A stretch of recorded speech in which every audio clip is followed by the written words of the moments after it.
Hey, Mike, it's Franklin, man. I'm following the architect. All right. Don't fuck it up. All right.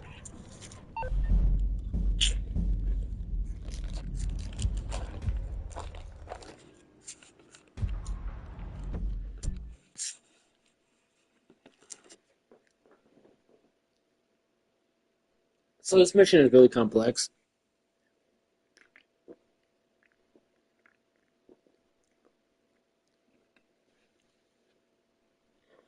Guy gets out of his car, you shoot him, you take the briefcase, you jump in your car, you speed across the city, you head from the cops go away. You bring the briefcase over to Lester, and blah, blah, blah.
Bruh.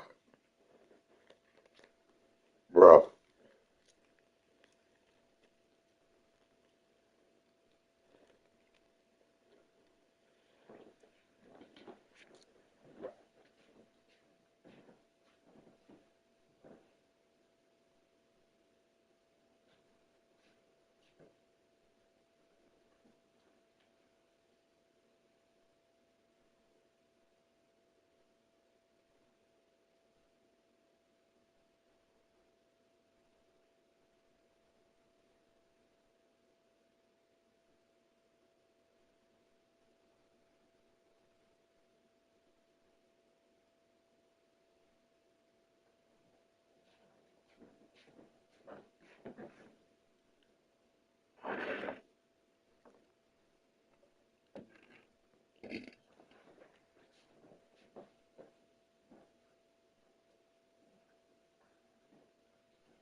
Dee, dee, dee, dee, dee, dee, dee.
Hey, stupid! You can't be on here without a hat!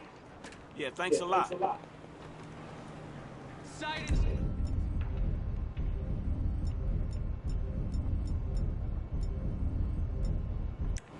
Back. Oh my God! Dispatch to downtown Union. Civilian reporting at 245 Hotel Moscow. Ambulance en route. Suspect in SUV construction site.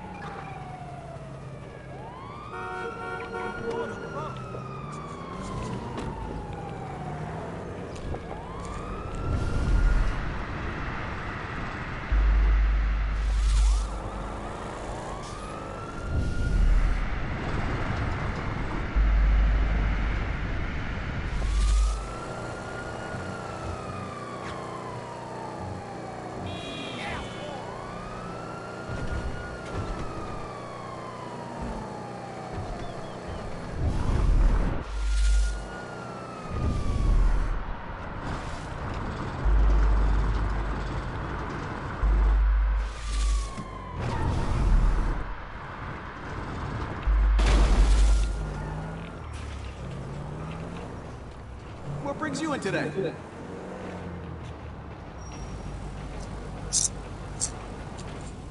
have any problems? You bring her back to me.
Job. Just block it out. And do the job. Hi, hello?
Ah, It's cracking.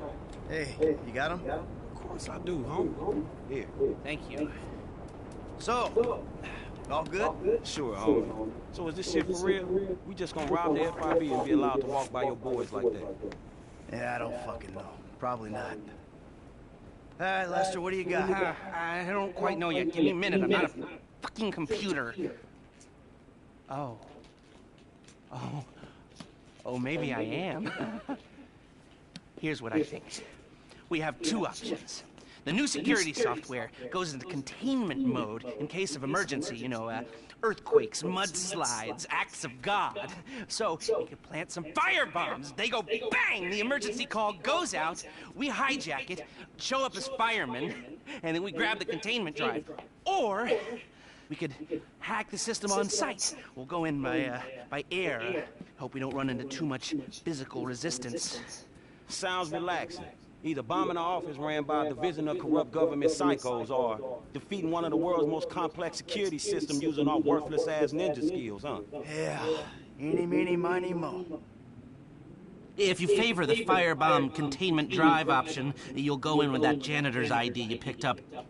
It'll be at night when most of the workers are off. You mop the place and plant the bombs where we need.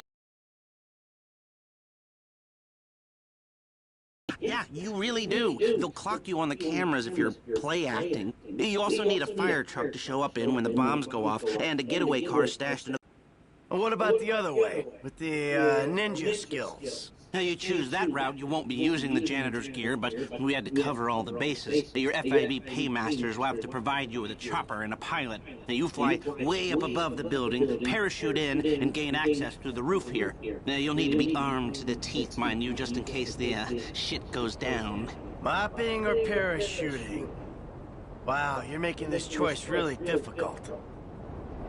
Now, Haynes has given us the leftover money from the Polito job to pull this mission, and the crew will be paid out of that. We keep the change. So, What's it gonna be?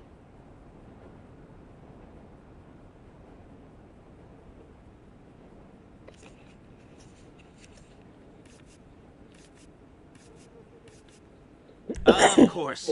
You'll need a hacker, a gunman, and a driver. The hacker won't come in with you, but they'll help you break the system, talking you through the process from a remote location. This guy, Ricky. I met him at the Life Invader office. Let's take a chance on him. I don't know how...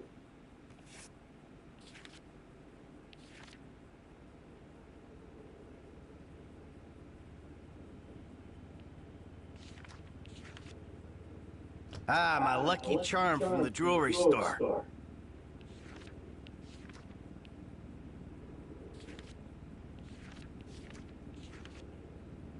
After what went down at the jewelry store, I could definitely take a chance on them again.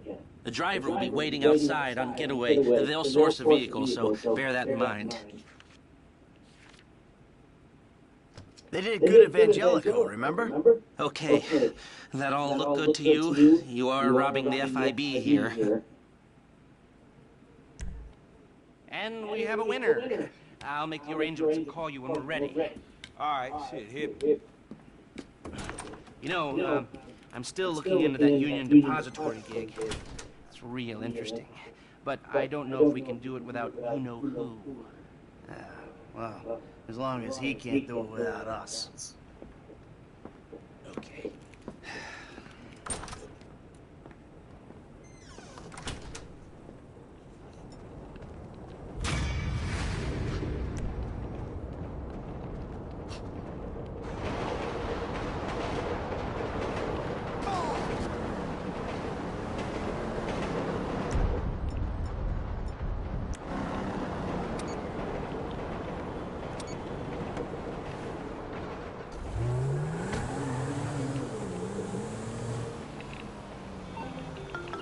Hey, Sugar Plum. Daddy, I'm in trouble. What is it? There's this guy. He's been following me around. I think he's about to do something. Where are you? Vinewood. Okay, wait there. He's been following me in my... Oh, yeah.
Daddy, get in. We're going.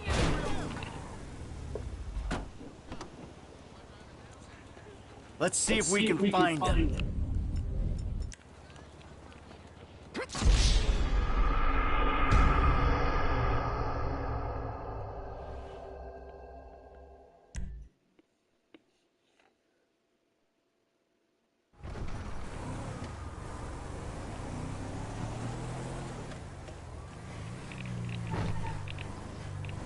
Daddy, come on. Get in the car. Let's go.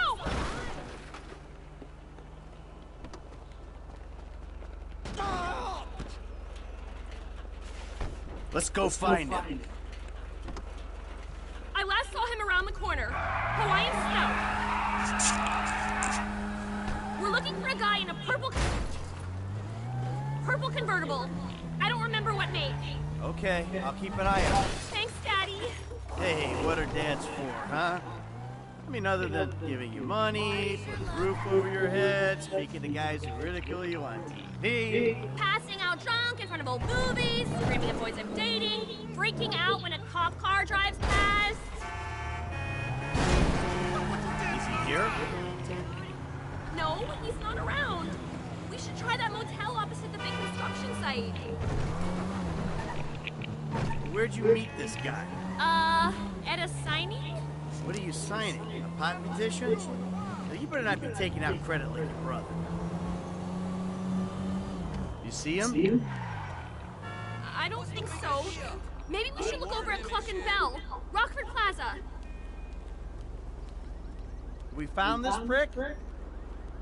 Not yet. Okay, how about going around the corner and back up the hill past Crocker Hoop? My baby girl's a celebrity with her very own stalker. You finally made it, Dad. You raise your kids in Rockford Hills. Ah! Purple car, that's him! Fuck, he's on you! Let's go!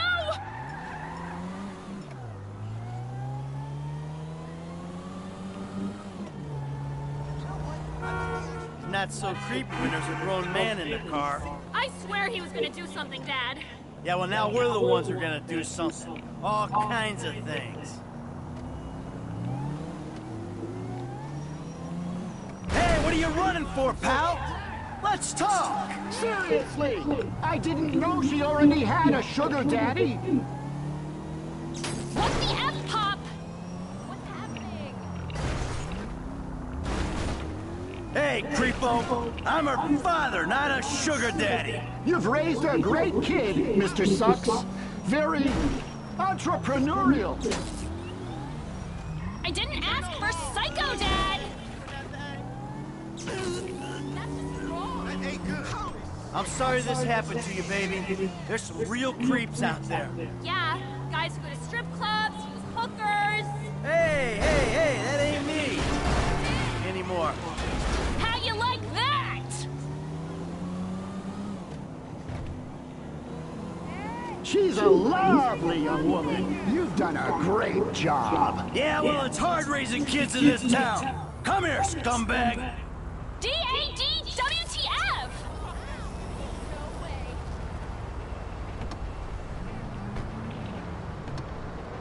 He's getting away! You gotta get him, Dad. I can't live like this. What are you living like? I can't go out of the house. I can't go online. Well, then how'd he find you on the web? My fan site, you know? Everything's so connected now. Hey. Yeah, your kid's got a miserable deal.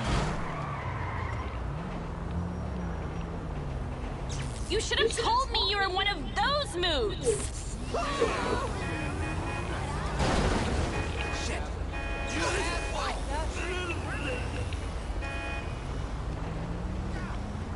He's out of the car! I get it. I'll never come back. He's running! Get out of fucking way. Don't kill me for loving her! That ain't love, it's the internet. You're a cyber... We're letting him go, right? He got the message. Yeah, I think he got the message.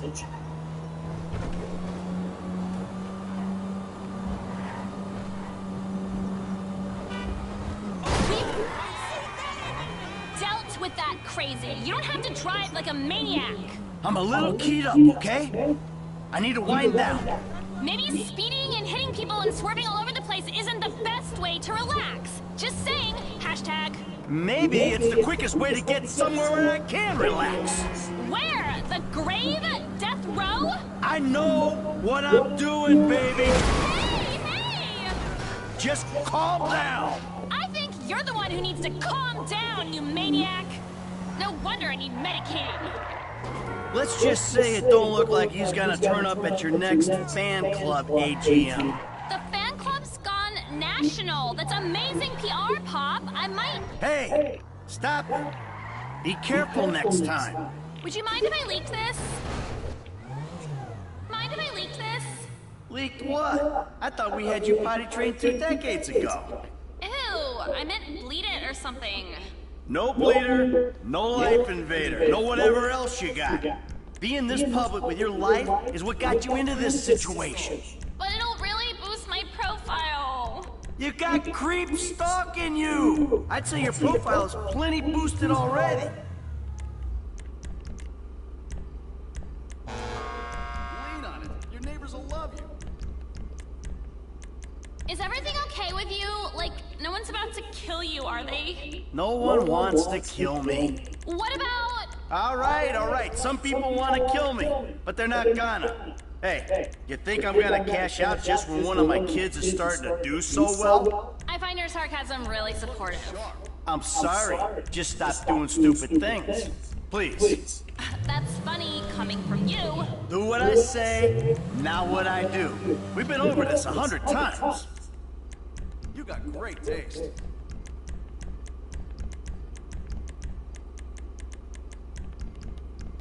So, that Laszlo guy been in touch? Yeah. He wanted to say, thanks for the makeover. Tell him don't mention it. So, is he gonna put you on the show? Yeah, I think so. Good. Listen, I'm glad this is happening for you, but you still gotta go to college. Sure. College, of course. Right after I'm on Fame or Shame and get an agent and all the other stuff.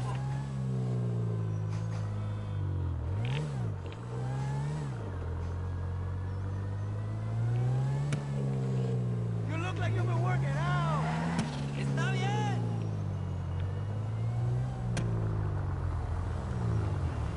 You know what? We should throw back a few loggers.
No creepy stalkers in this joint, honey. Just creepy brothers, killers, drug dealers.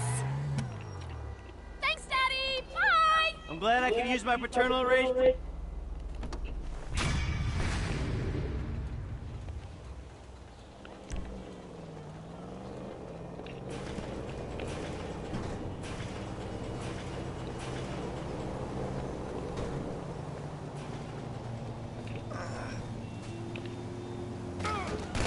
Oh, shit.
Yo, family!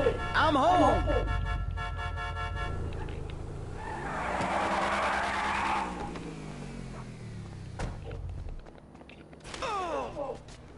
Oh, Jesus!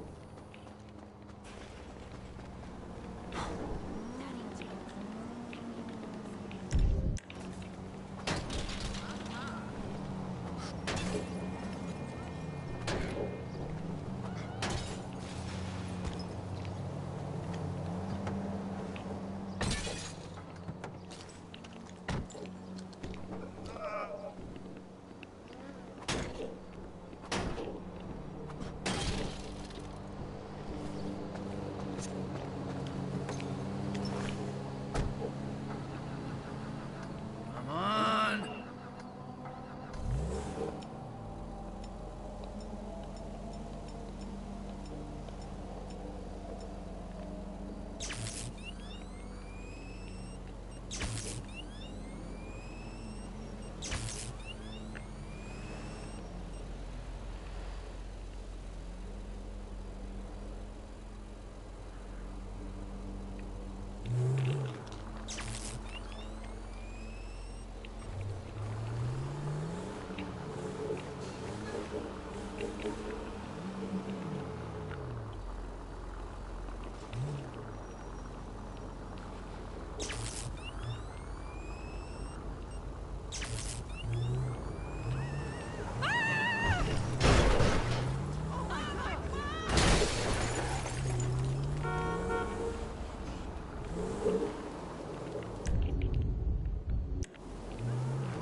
Still doing chores.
Shit! You hit me!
That's you. Can you roll a balloon towards me? Pass it to me. I'll roll it back to you.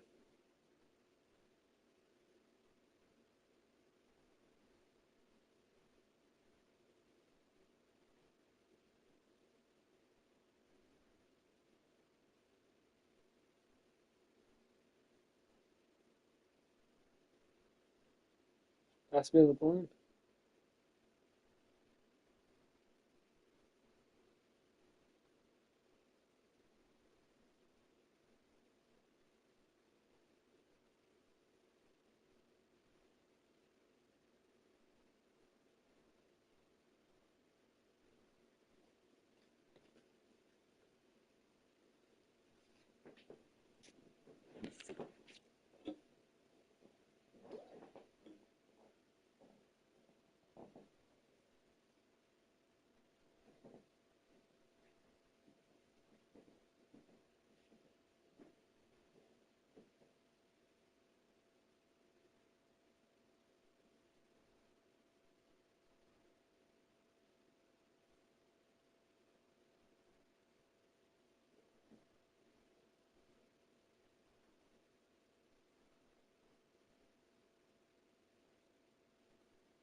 Its pockets are shit.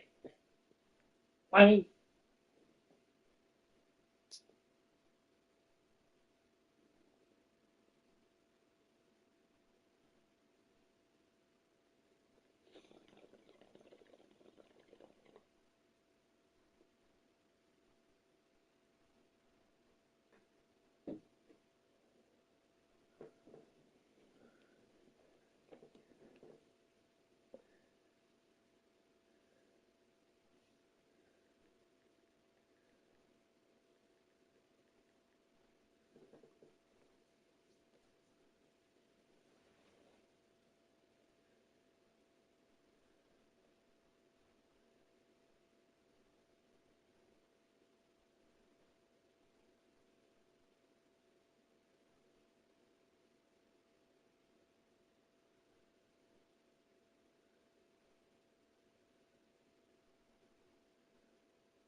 It's not just another night with a place to yourself. You've got the all-new Caesar's Palace online casino. Hundreds of... I'll find our next project from some... Connect some fuel lines, and we will have ourselves a return-style fuel system. Might have the throttle partially full. So you're kind of a guru with that stuff? I guess you could say that, yes. Where are we at with the Crown Vic project now? Well, as of right now, we've got a startup tune loaded into it. We've got on the dyno. We've done some part throttle validation, making sure fueling looks good, which it does. It's really good.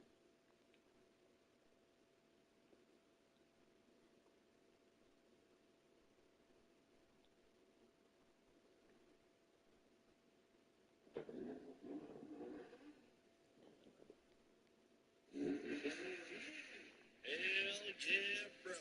You're on the Please Confirm YouTube channel. I've been waiting for this moment all my life.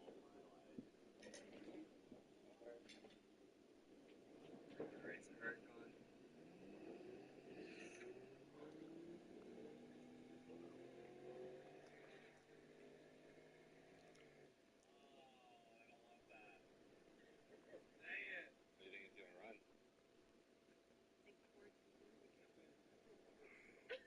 Just kidding. Unbelievable. Huh? I gotta see what the number said on Google. I should know exactly what that is. Alright guys, so I changed out the I put nitrogen in the tires instead of normal air, so I'm hoping that the RPMs rev higher now when it's launching and it builds boost faster, if you feel me. I think it's just gonna loosen things up with the new part that I changed out. So I mean the air that I changed out to nitrogen. Gosh dang, Mercedes on my hands. Twin turbos. Oh, I'm liking the way this thing's spooling already. Did that burn out effortlessly. The phone stock. Let's go.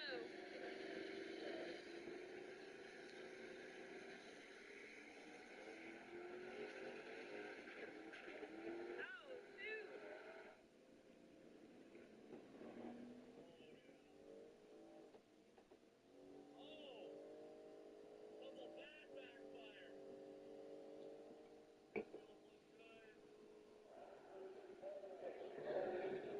Wow, what? At 116.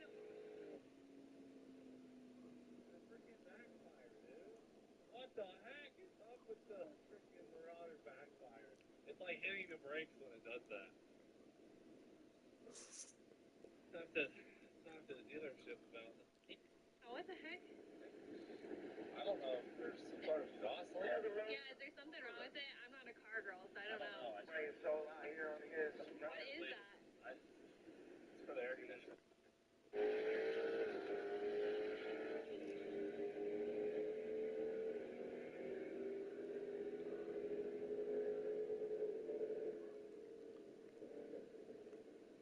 God, I was racing.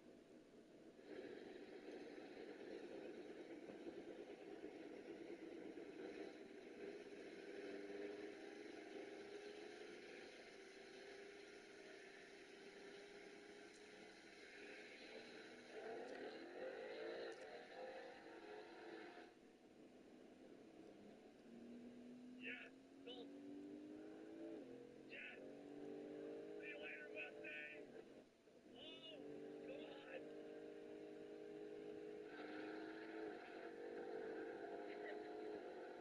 What the heck? Oh, 12-2 at 114. Shoot. Oh, wow, these 2003 Marauders are quick. Unbelievable performance from such a... I agree. It's almost like it's all fast. Come on in, Ruby. Bruh.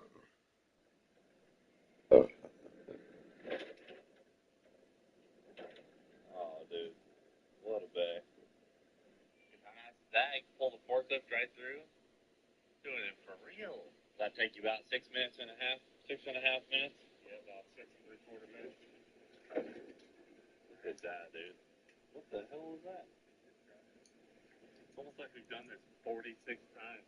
Almost. Should we throw a junkyard motor in here for good, all good time's sake? Let's put that raw piss converter back in it. We got it, dude. So my right arm is so ripped. Pretty nice timing on the hurricane to have the new forks. Yeah, I'd say pretty clean. When you're boxing it up, spinning it around, trying to throw the header down, put it on. Alright, so. Yep. Balance reel. Balance cover. Yeah. Yeah, it's kind of one of those things where it's better for us to send it to check the speed, how it is. They can take a look at what's going on inside and actually find out what's caused it versus us making the required maybe measurement. So if you're on the set the right right check speed, we'll find out what happened.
Hey, drop it down a little bit. Straight up there. Upside down right over it. Maybe let's put it in the exam. That looks good. Donate it to the Corvette Museum. Nice. Very gratifying. Priceless. We don't even know we're doing that. Dude, it's really nice having a shop that's not so full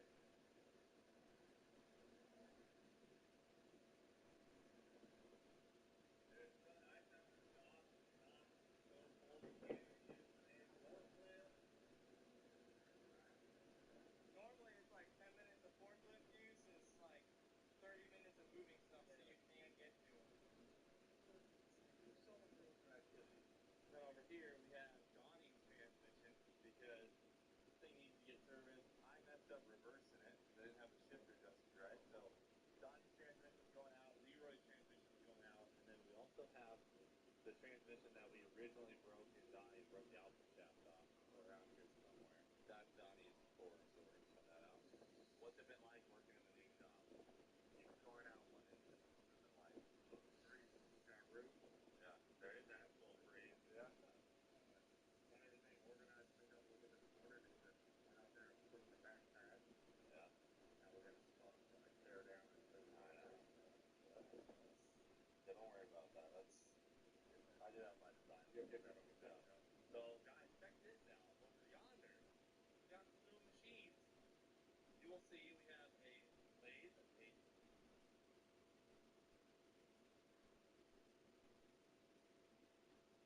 This is one of the most expensive RC monster trucks money can buy. It's the Primal RC Raminator. It weighs 85 pounds and has a 49cc gas engine. Now, when I brought this thing home, I tried fitting it inside, and listen to Cheyenne. I can literally ride on that. Yeah. That two-stroke engine starts no problem, but when you spend this much money on an RC truck, you want to break it in the right way, which means we're going to run this thing extremely rich for a few tanks of fuel to make sure that engine is properly broken in. Now, when you're running it rich, you're not going to get a lot of power out of this thing. That's not to say it's even a fast vehicle to begin with. Even once it's broken in and you lean it out, we're only getting 20 to 30 miles per hour, which is actually pretty fast considering it's 85 pounds. One of my favorite things is that the transmission is actually mechanical. So you have to put it into reverse extremely slow. Make sure you're not stripping those gears as it changes. If you personally want to own one of these, it's going to run you about $4,100 shipped, and that's not even the most expensive RC monster truck on their website. This is one of the most expensive RC models. You know what makes me feel pain? What?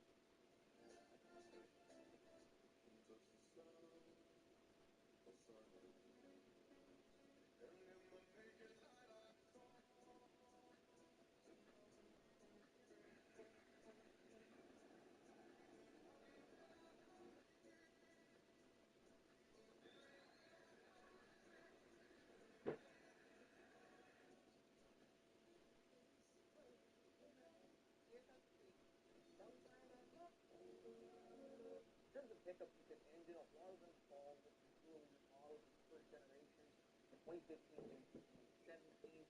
That involves things like leaking valve guides, timing chain tensor failures, as well as leaking oil pans, all of which have been resolved. Although the leaking oil pans still have a problem with right here, may still not be as bad.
Oh! Oh!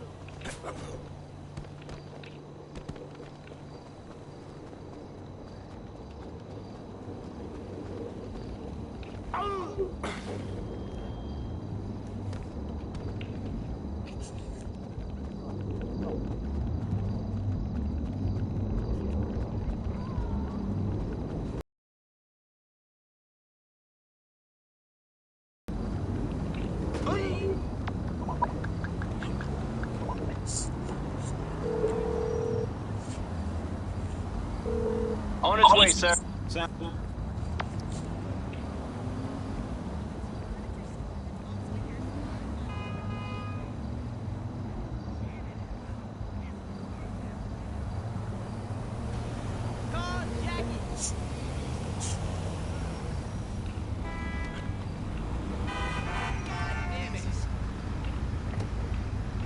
Sorry about that, sweet.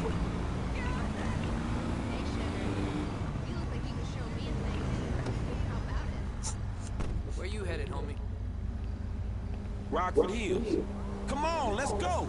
You bet. Here we go. Actually, change of plan. La mess.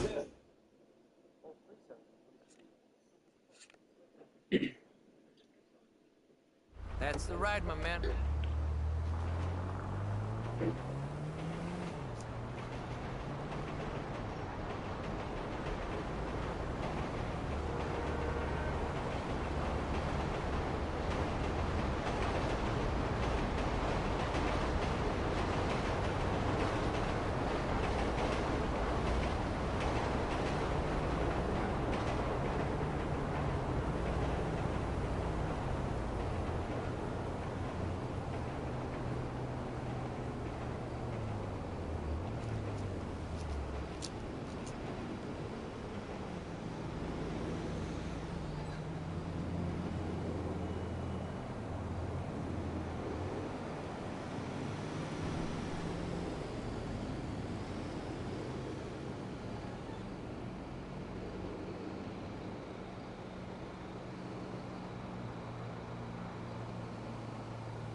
That hurt.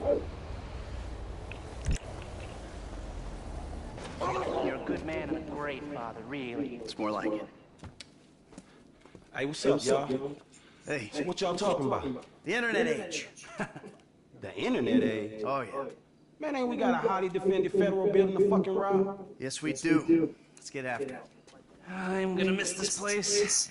If we're gonna do this thing and maybe take that score, well, I guess this has all gotta be gone. All right, with the sad goodbyes.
This is awkward. I didn't think I'd see you again.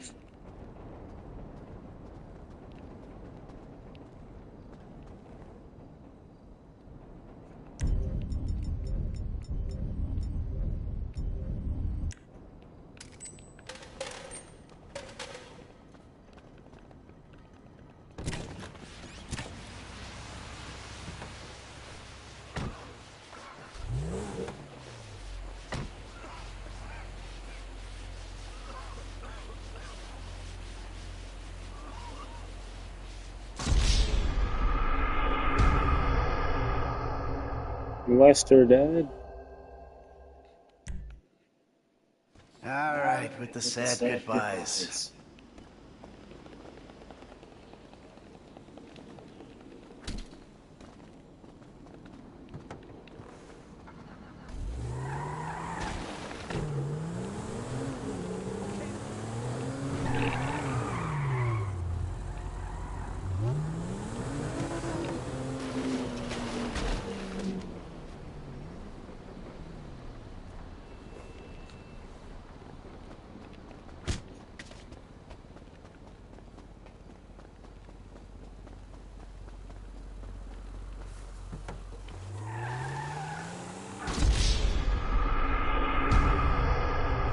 Because died.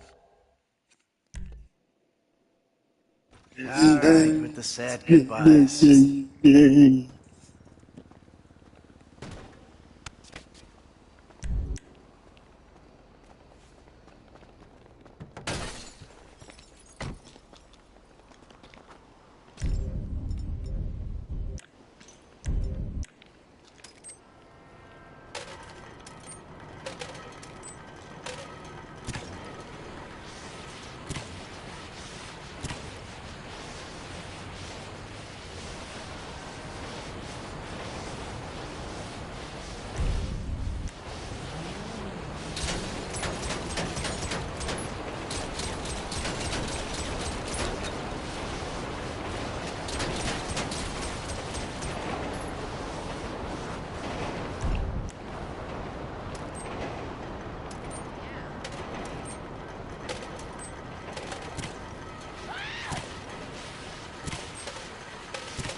Agent Stevie cleared the Noose building in Palomino Highlands as a base for this op.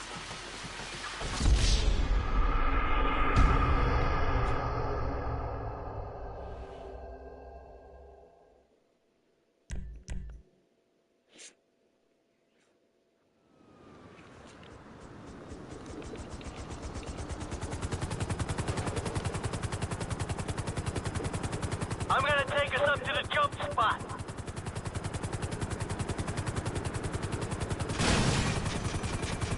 Feels weird not having Trevor on the stick.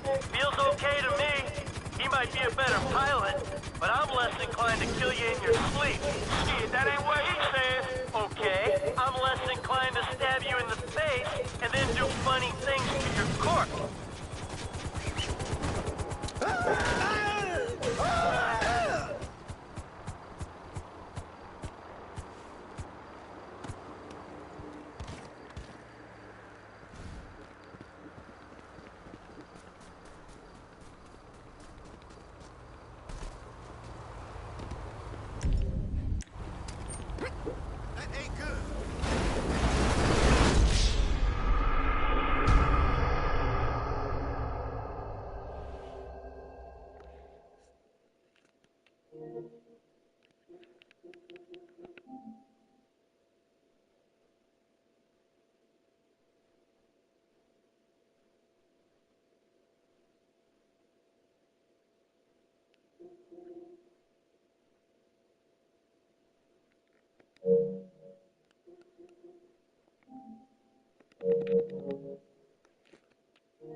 Tell you something, but you gotta come here so I can whisper it to you.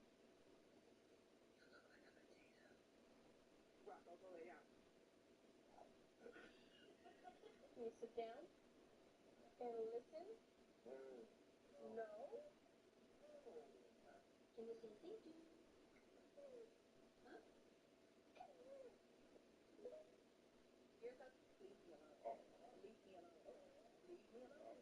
Yeah, I love you. You're supposed to create. What did you do? Leave me alone. Leave me alone. Leave me alone. Yeah, I love you. Hey! Hey! I love you. I love you. Oh. Come here. Come here. How do you feel about this project we got going on, huh? Rispondi a questi gatti. Brava, tipo, diglielo. Love it? Yeah? Oh.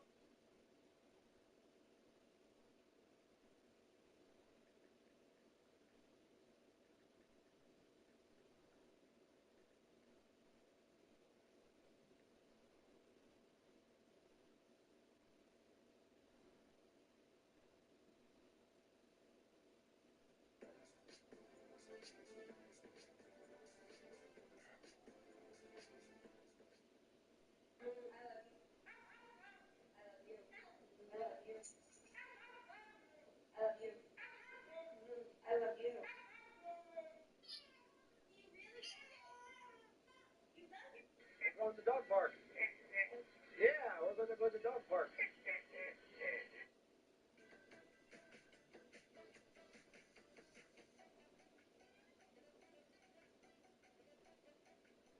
These are the best dog videos from the past 10 years.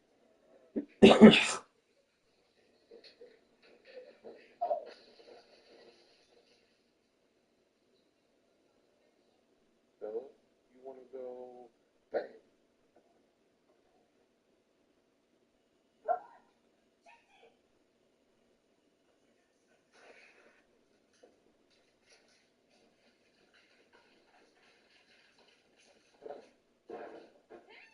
This dramatic husky needed to get a shot.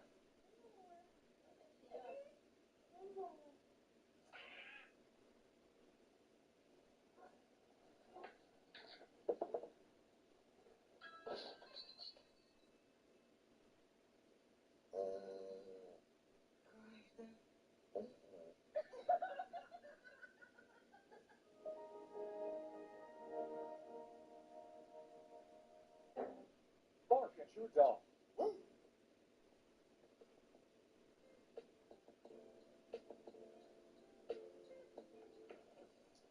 Kai.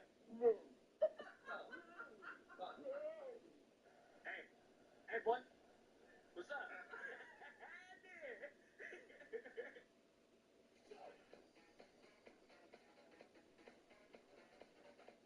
Quincy, we have no long road trip. There was a trend where people would give their dogs 2 pieces of kibble to see how they would react.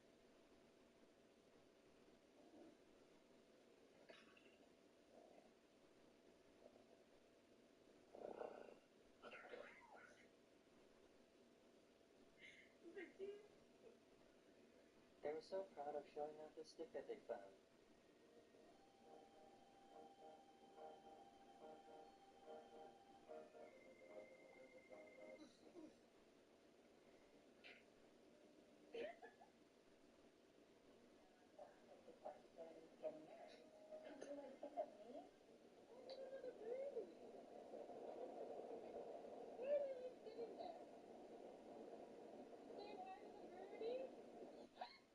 Don't worry, the bird wasn't hurt.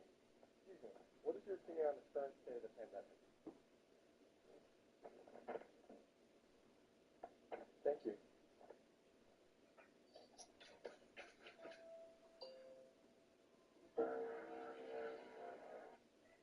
he's like a 10, but his eyebrows are just like little dots on his head.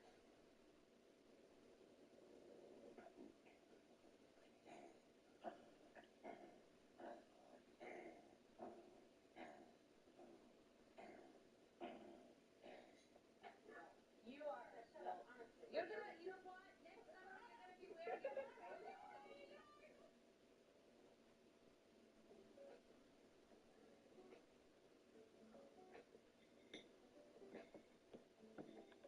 They got him a new bowl, but force him to eat slower.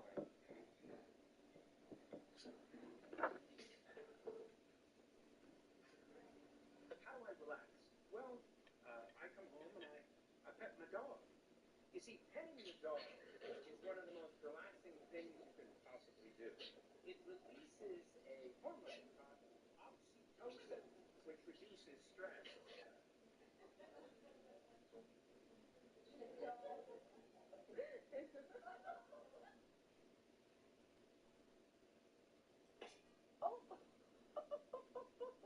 I think his dog might be guilty.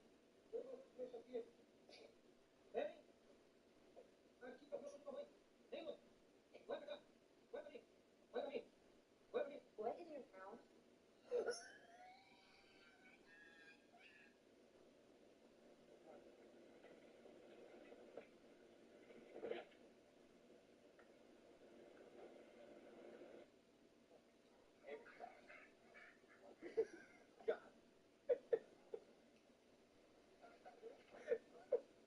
You will never guess what this dog finds in this tree.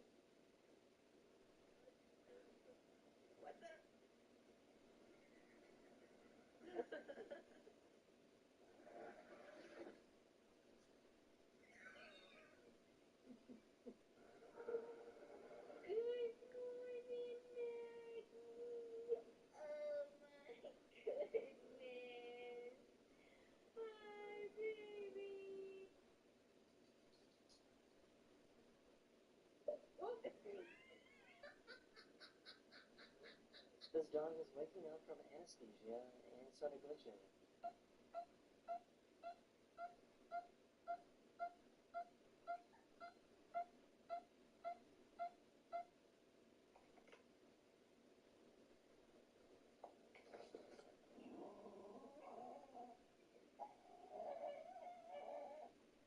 I love Jack Sparrow and the Black Pearl. See Jack Sparrow and the Black Pearl in the first movie.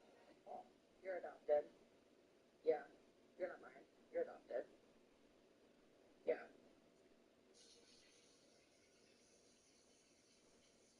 I think there's something wrong with his dog.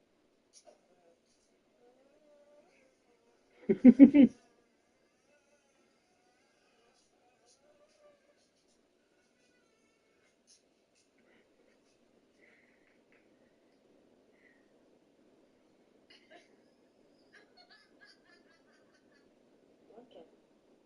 Duncan. Duncan. Duncan. No one is here. No one. See? Look. No one. Stop barking. Woo! What a treat.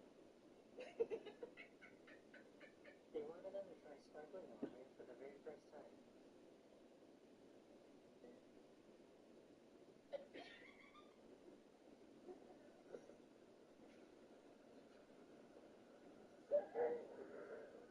This guy was in the hospital for a very long time, and his dog didn't recognize him when he came back home.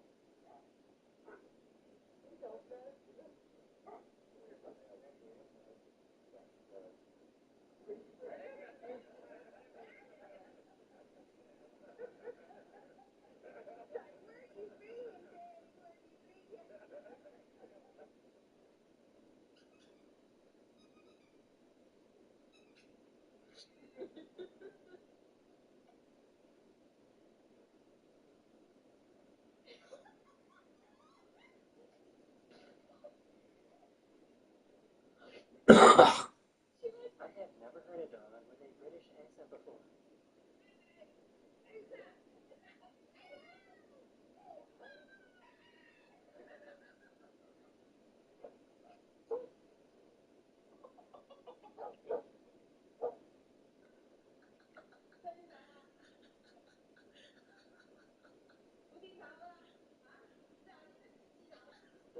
his dog that got stuck in an elevator.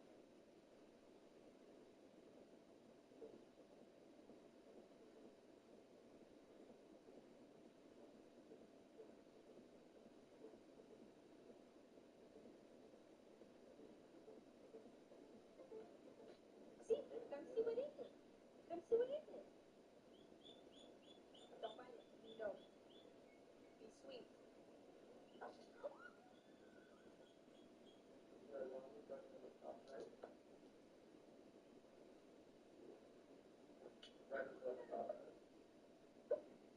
This puppy was born with only one ear.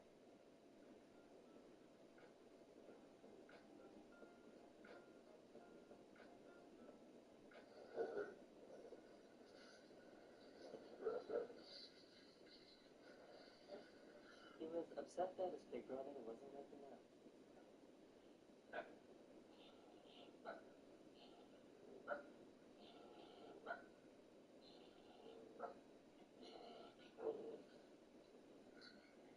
She gets so mad when he has to go to work. See you later, baby.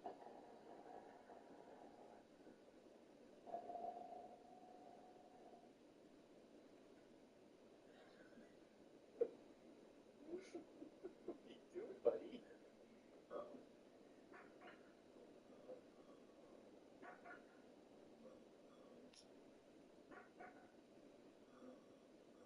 She was pretending to be a dog and was begging for some Cheetos.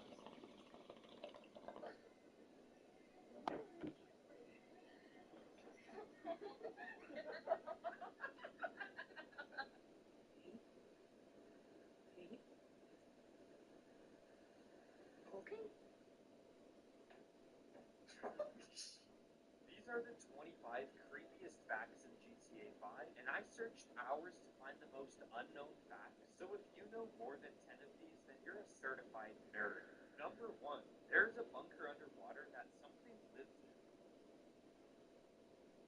When you sail or fly to the end of the map, your vehicle will be destroyed, and then a shark attacks you. Next to the observatory, you can find trash on the floor, and one of the newspapers says, coastline under threat. But it doesn't stop there. If you go inside a barber shop, you can find a photo of Los Santos being overtaken by huge waves. This house seems pretty normal, but the story that lurks behind it is extremely creepy and sad. The first obvious clue is on this wall. It has the numbers 1807 with an arrow pointing to the left. When you follow the arrow, you get brought to this house. And this house represents the house of a victim from the famous Manson family. Before I explain how they're connected, let me quickly tell you what this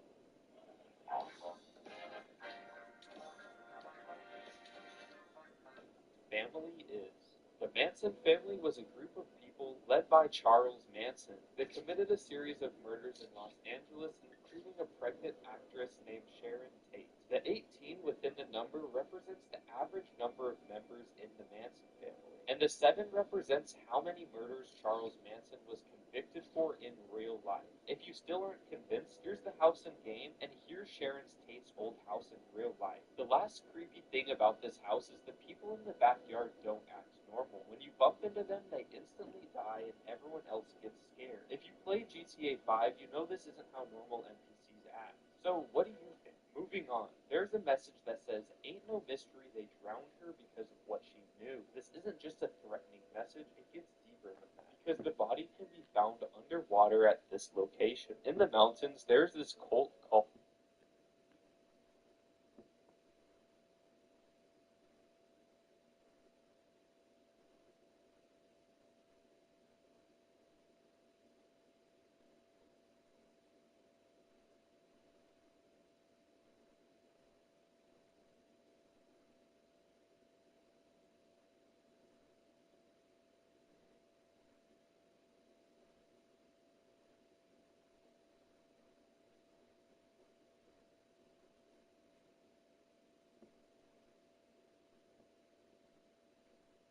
the Altruist cult. Basically, these older men, that somebody is the man you find in the mine shaft. The graveyard has multiple secrets. If you come during the day, you can find a dog who visits its deceased owner every day, and it just sits there. Now, this is actually based on a true story called The Greyfriars Bobby, and for 14 years, this dog protected its owner's grave until it sadly died. And at this location, you can find oddly large bugs. Most people think this is just a mistake. However, others think that this is the start of a mutation disease. This next one isn't creepy, it's just sad. And you should hear this so it's not forgotten. Back at the graveyard, you can find the bench, and the bench reads, "In memory of Chris Edwards." Chris Edwards was actually a Rockstar Games employee. Sadly, in 2014, Chris Edwards passed away. He worked on 5 different GTA projects, the first starting in 2005 and the last ending in 2013. Rest in peace, Chris Edwards. There's actually a house that bleeds when you shoot it. No one's sure if this is an Easter egg and has more to it, or if it's just the developers that made a mistake. Back in the day, if you came to this location, you could see an image of Jesse Pinkman from Breaking Bad. However, once GTA came out on the new gen consoles, it was switched to a rooster, a cock rooster. Now, don't get me wrong, this is funny, but it's also just a little creepy because what motivated them to turn Jesse Pinkman into this? Now, I know mostly everyone knows about this ghost on the hill, and if you don't, you must have been living under a boulder. But if you open up your phone and type Lenora Johnson and click this website, it'll tell you how this girl became a ghost and how it happened, going into even further detail. On another website called Accept the Chaos, there's a photo of a family. But when you press the button play God, it shows a photo of them in a car crash, which I'm blurring out because it's pretty graphic. The dog in the photo is also a part of the aftermath, and following the same story, when Franklin finds a guy stuck in a tree who went skydiving, he was led there by a dog. And once Franklin told the guy his dog saved him, when you go deep into the sewer, you can hear a heartbeat. It never changes rhythm and it stays consistent, so what could this be? Let me hear your theory in the comments. When you complete 100% of story mode, you can go to the top of Mount Chiliad and a UFO will spawn. This is linked to the Mount Chiliad mural where you can see a UFO at the top of the message. The Blaine County Motel is possibly the most scary location to visit at night. When you come here, you can hear footsteps that aren't yours, laughing and even screaming. For some reason, there seems to be a lot of wildlife in this area. Fact is, this is done on purpose. Large content creators falsely led their audience into believing there was killer clowns that danced around at night. But these videos use mods and aren't real. However, Rockstar took this into their own hands and added spawning locations to a bunch of different animals in this area. So when players check to see if there's anything paranormal, instead of getting jump scared by a clown, they get jump scared by pigs. Now, I will say this hotel does have a creepy atmosphere because you do hear weird noises, but there definitely aren't any clowns.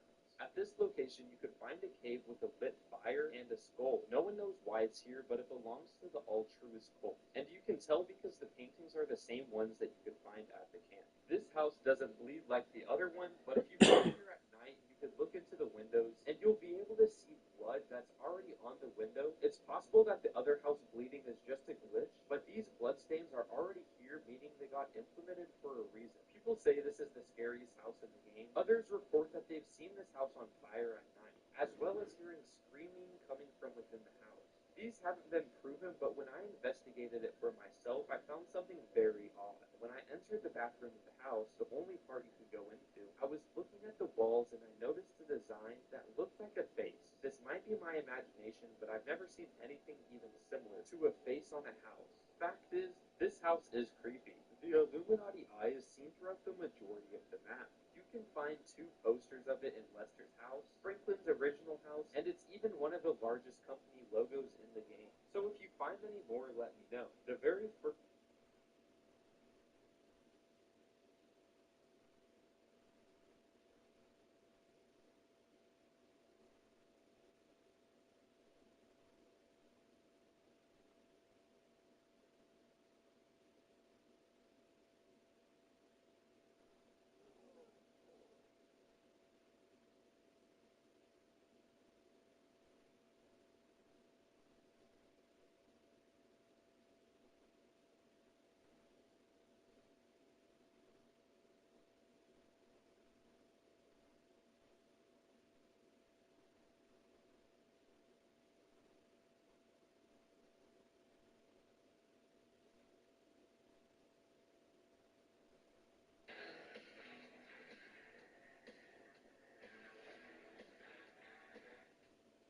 you ever stop to think about all the bizarre things that can happen if you don't obey GTA 5?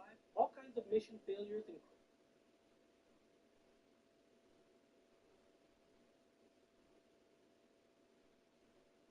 and crazy stuff that goes down, and like, man, it can glitch the game, break the system, do all sorts of wild things. In today's video, I'm bringing you a video of what happens if you don't obey GTA 5, showing everything you can and can't do, and what happens when you try. So if you already know the channel, drop a big like right at the start to show some support, and go ahead and subscribe so you don't miss out. Alright, let's get into it. Starting here in the prologue of the game, the first part where you have choices to make, things we can or can't do that change everything, I don't know, maybe tweak something inside the mission. This is how we leave the vault. When we leave the vault with Michael, the guard ends up grabbing him and holding him at gunpoint. And what exactly happens if you don't react? Let's find out. First, with Michael. If you don't switch to Trevor, Michael will keep trying to talk the guard down, and after a while, the guard will eventually shoot Michael in the head. Strangely enough, Michael will sort of roll over to the other side. If you switch to Trevor, it's pretty much the same thing, except that when Michael gets shot in the head, he won't roll over to the other side. He'll just drop to the ground like a normal gunshot. Take a look. give it up! I got him!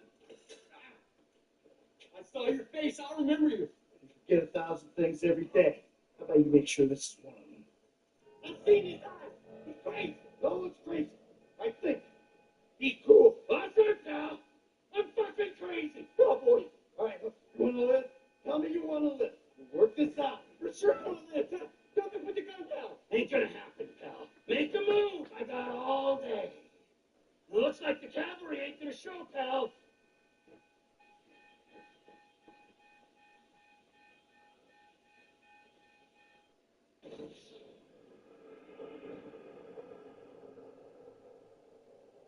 I'll remember you.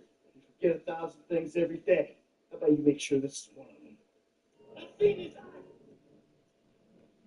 He's crazy. I'll try to make this painless. No one's crazy. I think. Be cool. That's it, pal. I'm fucking crazy. Oh, boy. All right, look, you want to live? Tell me you want to live. We'll work this out. For sure I want to live. Don't put the gun down. Ain't gonna happen, pal. Make a move. I got all day. Looks like the cavalry ain't gonna show, pal.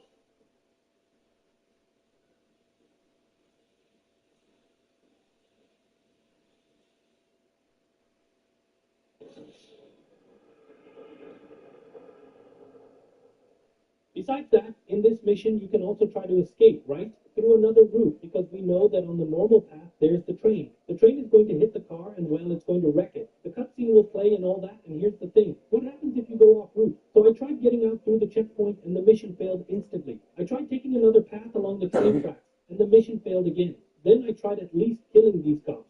Strangely enough, if you stop here on the side, you know, on top of the snow, you can kill them, take out everybody, and spend as much time as you want, and the mission won't fail. However, if you go too far off the route, the mission will inevitably fail.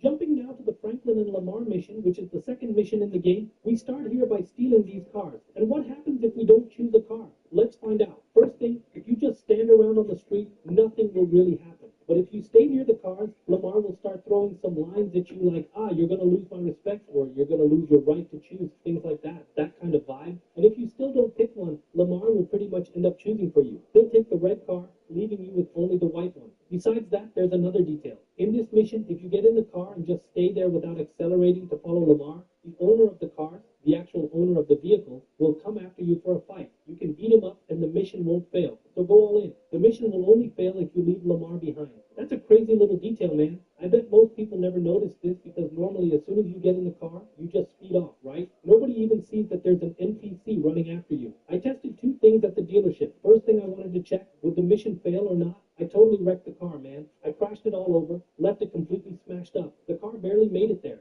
I just kept it in a way that it could still drive to see if Simeon or Lamar would say something, or if maybe the mission would fail because I brought the car in such bad shape. But no, everything was fine. Besides that, when you get there, Jimmy is talking to Simeon. It's that whole blah blah blah where Simeon is trying to convince Jimmy to buy the car, and Jimmy is kind of resisting. The cool part about not obeying the game in this mission is this. When Franklin says he's leaving, you don't leave. Instead, go back exactly where Jimmy and Simeon are talking, and you'll get to hear some really cool dialogues that most people never notice, right? Because we usually just go straight to our car to continue the mission. But even so, there's still a pretty interesting conversation happening here. In fact, Simeon actually notices that you're still there and tells you to leave a few times until the dialogue eventually ends. Check this out. Excellent. Now, listen to the quality of the stereo.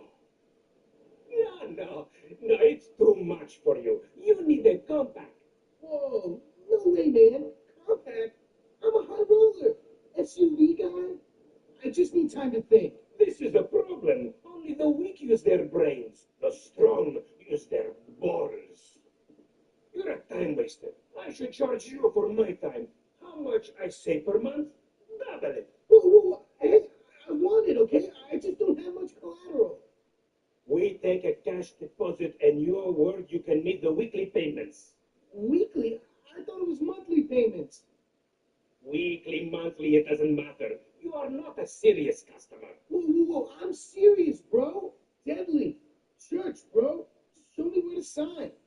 Franklin, you are not in sales. Please leave us. Moving on to the repossession mission. What happens if we don't obey the game here? Well, this mission is full of possibilities, so let's start right at the dealership. Here at the dealership, when you arrive, Simeon is talking to a potential customer, who, unlike Jimmy, isn't as dumb. And if you stop here and listen to the conversation just like we did with Jimmy, you'll notice that this guy isn't so easily fooled. And Simeon also realizes that you're there. From what I understood, this guy doesn't end up making the deal. Take a look. Financing? The financing, it seems like a shitty deal. Because of the color of my skin, you think I am a scammer. No. Skin color's got nothing to do with it. This is under control. Get the car, okay? My credit's okay, and this is all like high-risk financing. Yes, you are a risk. I will not give my stock away just because you are a white man. No, I want a fair deal because I'm a responsible borrower in long-term employment. I've got this covered. Go and get the car. Can you let me think about it? What's to think about? You're either a man or you're a vagina. Rockford Hills, the yellow 4x4. It just doesn't feel right. You do not feel right. Buy the car or get off the floor. Look, I'm thinking. I'm here to sell you something in a way that we think is cool. But what's cool to you is being unapologetically you and playing on your own terms. Because in this online casino, you play too. All this time I could be mentoring the disadvantaged. Give me a minute. You're wasting my time. I've got to be sure it's the right decision.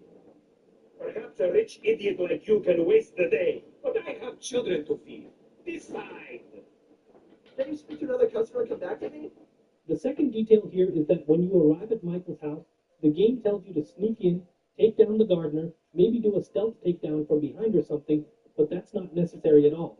I decided to go in the craziest way possible, so I jumped the gate, ran in with my gun out and everything. The mission doesn't fail, so there's no real need to follow the game's instructions up to this point. When you get inside the house, there are a few things you can do. The first one is entering Jimmy's room, and when you do, a cutscene will play. Holy fuck!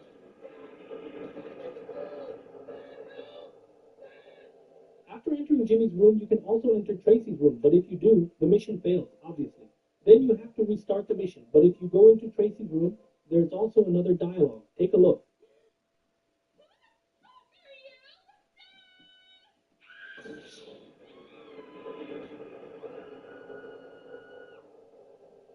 And last but not least, you can go downstairs and catch Amanda DeSanta messing around with her tennis coach, Kyle Chavis. Besides hearing their dialogue, you also get a cutscene where the guy actually points out that Franklin is black and hides behind Amanda. Super crazy. You're a real pro, Mr. DeSanta. A real pro. Now, you're a great student, aren't you?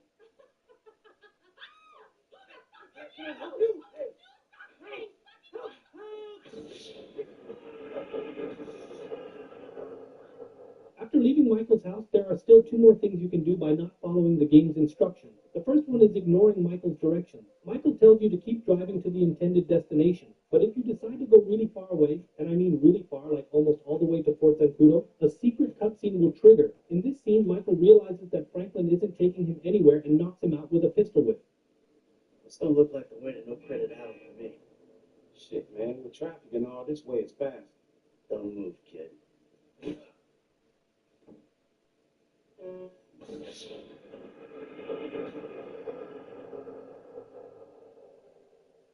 And last but not least, there's another really bizarre thing you can do by not obeying the game, letting a phone call run its course. When you leave Michael's house and steal the car, Simeon will call you. And here's the trick. For Michael to get up from the back seat and put a gun to your head, the call has to end. You get it? Like if you hang up, it counts as finished. So you can't let the call in. To do this, you have to keep crashing the car repeatedly while Simeon is talking. But you have to crash a lot. You can't let him finish his sentence, or else the call will end. If you manage to pull this off, which isn't too hard by the way, you just need to get the hang of it, you can reach Simeon's dealership and completely break the game. Because if the call hasn't ended, Michael won't have gotten up from the back seat, and that glass that normally shatters in the cutscene won't be there either. So you can enter the dealership, and then after that, let the call finish. When that happens, Michael stands up, the glass reappears, and you end up completely glitched inside the dealership. Now, I'll tell you right away, getting out of this is a real hassle. You have to find a way to destroy the car inside, and you can't use weapons. So yeah, it's tricky, but it's definitely worth the experience. It's a super crazy glitch. After Franklin sort of becomes friends with Michael, which happens in the father-son mission, he shows up looking for a job and all that. I wouldn't say they're really friends yet. In this mission, we have to recover the yacht, or rather, stop it from being stolen since it's already been taken and Jimmy is on board. So far, so good. Well, if we go there and don't obey, there are a few things that can happen, right? One of them is that you can start shooting everyone. So, for example, what happens if you don't follow GTA 5's script? If you shoot Franklin, Jimmy, or set everything on fire, none of the characters actually die. Basically, Franklin and Jimmy are immortal while they're on the yacht. Unless your GTA 5 is an older version with no updates, after a certain patch, not sure which one, both Franklin and Jimmy became invincible. So you can even set the yacht on fire and nothing happens. And then, when you get to the part where Jimmy is hanging onto the car, there are actually two different cutscenes that can happen if you don't catch one or both of them. So first I'll let the cutscene play where you don't catch either of them. Then I'll show the cutscene that happens if you've already saved Jimmy but didn't grab Franklin yet, which is actually a bit longer where Michael completely goes off on Jimmy. Man, this is awesome. Let's check it out.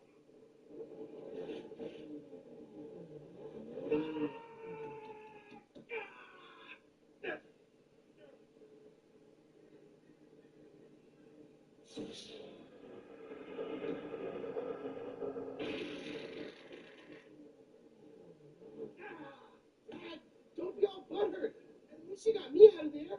You listen to me, you little shit. That kid just jumped off the hood of a moving car to save your ass, and now he's gone. And so is my fault.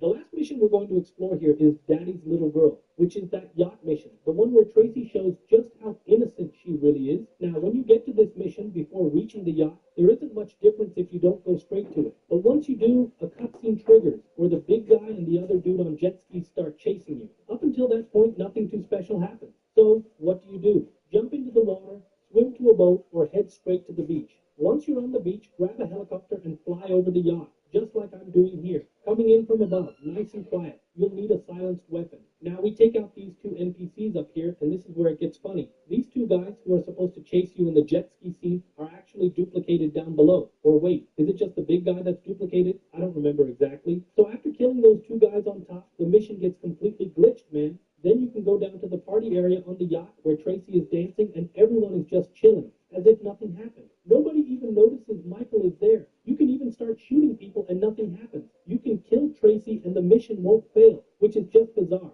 And the police won't come after you either. I have no idea why they don't show up on the yacht. Maybe because it's a mission area and cops just aren't programmed to enter or something like that. And if you go back to the pier where Jimmy was in the old gen versions, PlayStation 4 and PlayStation 3, Jimmy was still there. Now in the PS5 version, he didn't show up. But if you do see Jimmy when trying this on any version, even on PlayStation 5, you'll notice that he's also immortal. You can set him on fire, throw smoke bombs, do whatever you want, and even if he dies, the mission will keep going as if nothing happened. Man, this is just insane. And guys, it's crazy to see how Rockstar really thought of everything when launching GTA 5. So much so that, if you didn't know, it was delayed by a whole month in Japan because of several changes they had to make. And if you don't know what I'm talking about, just click on the video indicated indicated by the arrow to check it out. And that's it for today. Don't forget to subscribe and like. Take care and bye.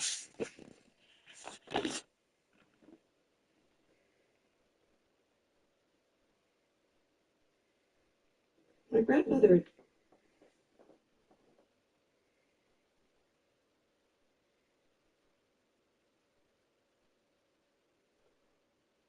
So you think you know a lot about GTA Online? If you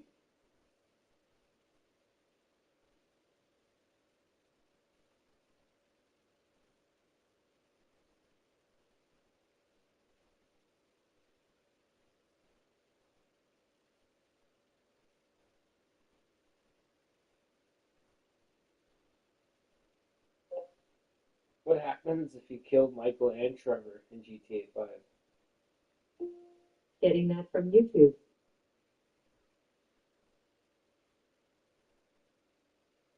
Have you ever finished GTA 5 by choosing option C and wondered what the game would be like if you decided to kill Michael or Trevor instead? Well, in this video, I'm going to show you all the real consequences that happen after making that choice. I'll walk you through what actually happens in the game, what unfolds after Michael's death, and what takes place after Trevor's death. Alright, so don't forget, smash that like button right at the start. If you're not subscribed to the channel yet, make sure to do that now. It's a messed up situation because Franklin even tells Haynes and Dave that Trevor saved their lives. I mean, Trevor did a lot for them. And yet, in the end, they still ask Franklin to take him out. It's a real low blow. So, here's how it goes. If you choose to kill Trevor, the first thing that happens is Franklin calls Trevor, followed by a call to Michael to ask for his help with Trevor's death.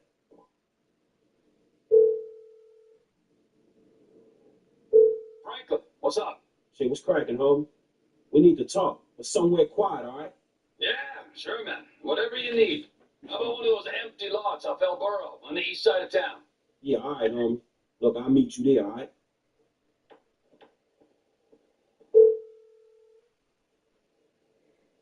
Franklin, what's up, big homie? Mike, man, I need to have a conversation with Trevor. You know, yeah, that conversation. Oh, shit. All right, okay. Look, man, the FIB dudes want him gone. And Devin Weston want y'all gone. You know how it is, dawg. Shit. Somebody gotta go.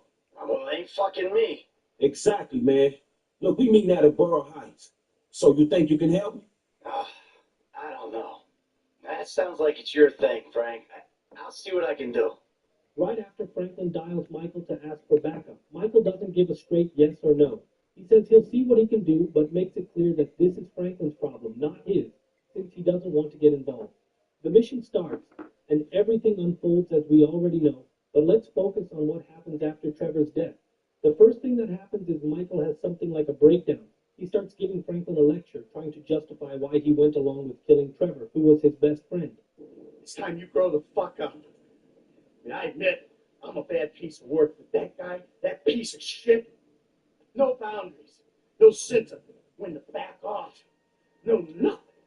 24/7 insanity, day in, day out, all the time. Never regretted nothing, cared for nothing. Well, fuck him. After that, there's a scene transition showing Michael, and he looks completely haunted. It's clear that with Trevor's death, his fears seem to intensify. The second obvious consequence is that Trevor is dead, so you can no longer play as him. Lester will tell you the following. Trevor fallen off the grid, I don't know what's going on, and I don't want to. I split his take from the last job between you two, hold on to it for him. At first, Lester doesn't know that Trevor is dead, let alone that Michael and Franklin were the ones responsible for his death. If you try calling Lester, you won't get any response, alright? But that's it. You'll receive your cut plus Trevor's share. Switching over to Franklin, you either call Haynes or receive a call from him, since he's the one who asked you to kill Trevor. What follows is a really unpleasant conversation that makes you regret killing Trevor even more. Take a look. Okay, I did, all right? I know. Good dog.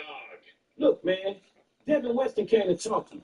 He wanted me to clap Michael and let Trevor go. Then you should have clapped both of them. Man, ain't it something you and Dave can do? Because he might be pissed, man. Dave can't do anything. Dave's lucky I let him do my paperwork. He's this close to discharge with no pension. Well, shit, is it something you can do? Sure, I can talk to Devin. He's licking his wounds after Merriweather lost their license to operate in the state. He might need a friend. Oh, yeah, okay, shit. I hear it could be... Meet Marit Stiles, an radical NDP, while Donald Trump's terrorists threaten Ontario's mining and I hear it could be real useful having an FIB agent looking out for you. Hey, your chips are cashed, pal. Don't contact me again. So, not only does Haynes talk down to you and act like it's none of his business anymore, but he also leaves you feeling pretty frustrated. Then when Lester finally figures out what happened, he sends another message. Here's what he says. I know what you did. I can't say I'm happy, but it's done. So let's move on. Business as usual. We never mention this again. Michael also sends Franklin a message shortly after, but it doesn't really make much sense in the context of the game. Let me explain why. He says the following. We did it, kid. We made the right choice, the only choice from the moment he turned up. There weren't no choice. Sorry things were a bit funny the other day, but you know how it is. That's not it. Shit has been truly crazy. But you're still my friend. If you want to hang out sometime, give me a shout. Then Franklin him something like, thanks. But here's the thing. When you try to call him, he'll never pick up. You won't be able to hang out with Michael anymore. The relationship between Franklin and Michael gets super awkward. Michael becomes suspicious of Franklin, and everything just feels off. You can try calling Michael multiple times, but it won't work, even though he had said, if you need me, just give me a shout. Not even just to hang out, it's like the option is completely gone. So I had the idea to make them meet up afterward. I took Michael to Franklin to see what the dialogue would be like. Take a look. I thought I told you to stay away. Man, you're being real weird, dude. Yeah, well, you did something really weird, okay? Trevor, bro? So excuse me. And you did Trevor, too. Yeah, but it was your call. You made the call. Don't you forget that. Man, I've done so much for you. But what about the amount of shit I helped you with? I thought we was in this shit together, man. Huh? Look, I need some time, all right? Goodbye. Yeah, peace. What we can gather from this is that the friendship between Michael and Franklin is basically over. They don't trust each other anymore, and honestly, things just got super awkward. Another thing is that Wade never leaves the strip club, so he has no idea that Trevor ended up dying. The strip club remains accessible for you to visit with either Michael or Franklin, unlike Trevor's house, which gets locked up and is no longer accessible. And when Michael visits his psychiatrist after killing Trevor, he actually talks about it during the session. Check this out. It's a really interesting moment. That Trevor problem disappeared completely. Wiped off the face of the planet. Still on the subject of Trevor's death, more consequences appear over time. You'll eventually get a call from Jimmy, whether you're playing as Franklin or Michael, and the calls are slightly different. It even leads to some tension between Jimmy and Michael. Take a look at these two important calls. Hey, Trevor. Apparently he's dead. Yeah. I heard. Fuck. I mean, he was like my uncle. Shit, man, he was kind of crazy, dawg. I mean, we all a little crazy, but he was a lot of crazy, homie. Uncle T, man. Can't believe it. Yeah, bad business. But this life is bad business sometime, homie. Shit, I see you, dawg. And here's the call between Michael and Jimmy. Check it out. Hello. Uncle T, Dad. I just heard he's not gonna bother us anymore. We're safe. Uncle T, he was a good guy. No, he wasn't. He was dangerous. Uncle T? Did you do it? Did you, Dad? Uncle T wanted to kill all of us, Jim. He wasn't well. Uncle T? Man, fuck. If you go to Trevor's house and Ron happens to be there, he won't attack you or anything like that, even though you'd expect him to. Honestly, I think he's just too much of a coward to do something like that. Trevor's house will remain locked, which is pretty obvious. Additionally, you won't be able to purchase any properties that were exclusive to Trevor. I think this part is also pretty self-explanatory, but on the phone he'll send you some harsh messages, really going off on you. Check this out. I can't believe you killed him. I can't believe it. Fuck you. I hate you. Now I have lost everything. My best friend in the business we had developed. Fuck you. And Michael's response is, I assume this is spam. Please do not try to contact me again. In other words, we can see that Michael wasn't really bothered by the situation anymore. Well, Lamar also gets involved in the drama, and he asks Franklin if he killed Trevor. Check this out. He said, hey, did you smoke Trevor? I heard he turned up dead. Maniac was real, so I hope not. At this point, Franklin is already feeling super regretful. Of course, he denies it, as they always do when they kill a character. Franklin says something like, no, I heard it was the government or some shit. He was my friend, that ain't how I act. But man, it's rough to even think about admitting that you killed Trevor, the thunderstorm himself. It's just sad. In addition, Lamar will also call you and confirm that Stretch is indeed a traitor. Hey, what's happening, homie? Man, you right about Stretch, dog. Dude, janky as fuck. After all the scams and attempted homicide shit, now you say he janky? Well, excuse me if I want to see the best in people, nigga. But this is, though, homie, I gotta stay low-key. Yeah, you do that. And keep breathing, dog. This part happens regardless of whether you kill Michael or Trevor.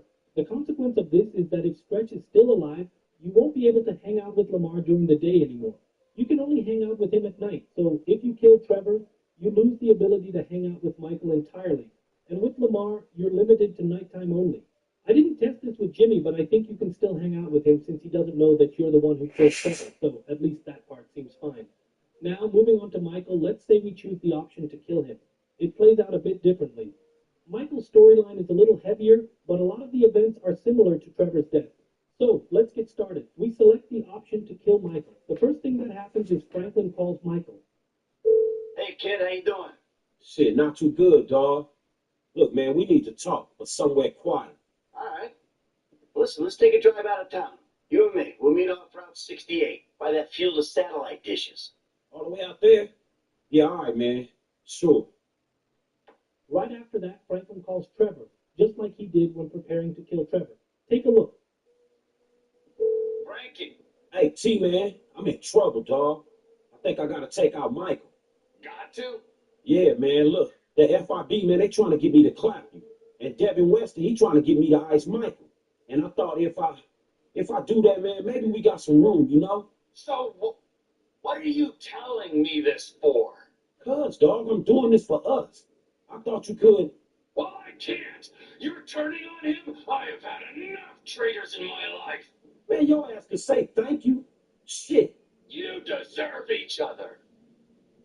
Trevor gives Franklin a serious earful, really lays into him, and we already know what happens next. The mission plays out, and Michael ends up dying. Even if you regret your choice at the last moment and try to save Michael, you can't. When you try to pull him up, Michael headbutts you, and the outcome is sealed. In short, once you select the option to kill Michael, his death becomes inevitable.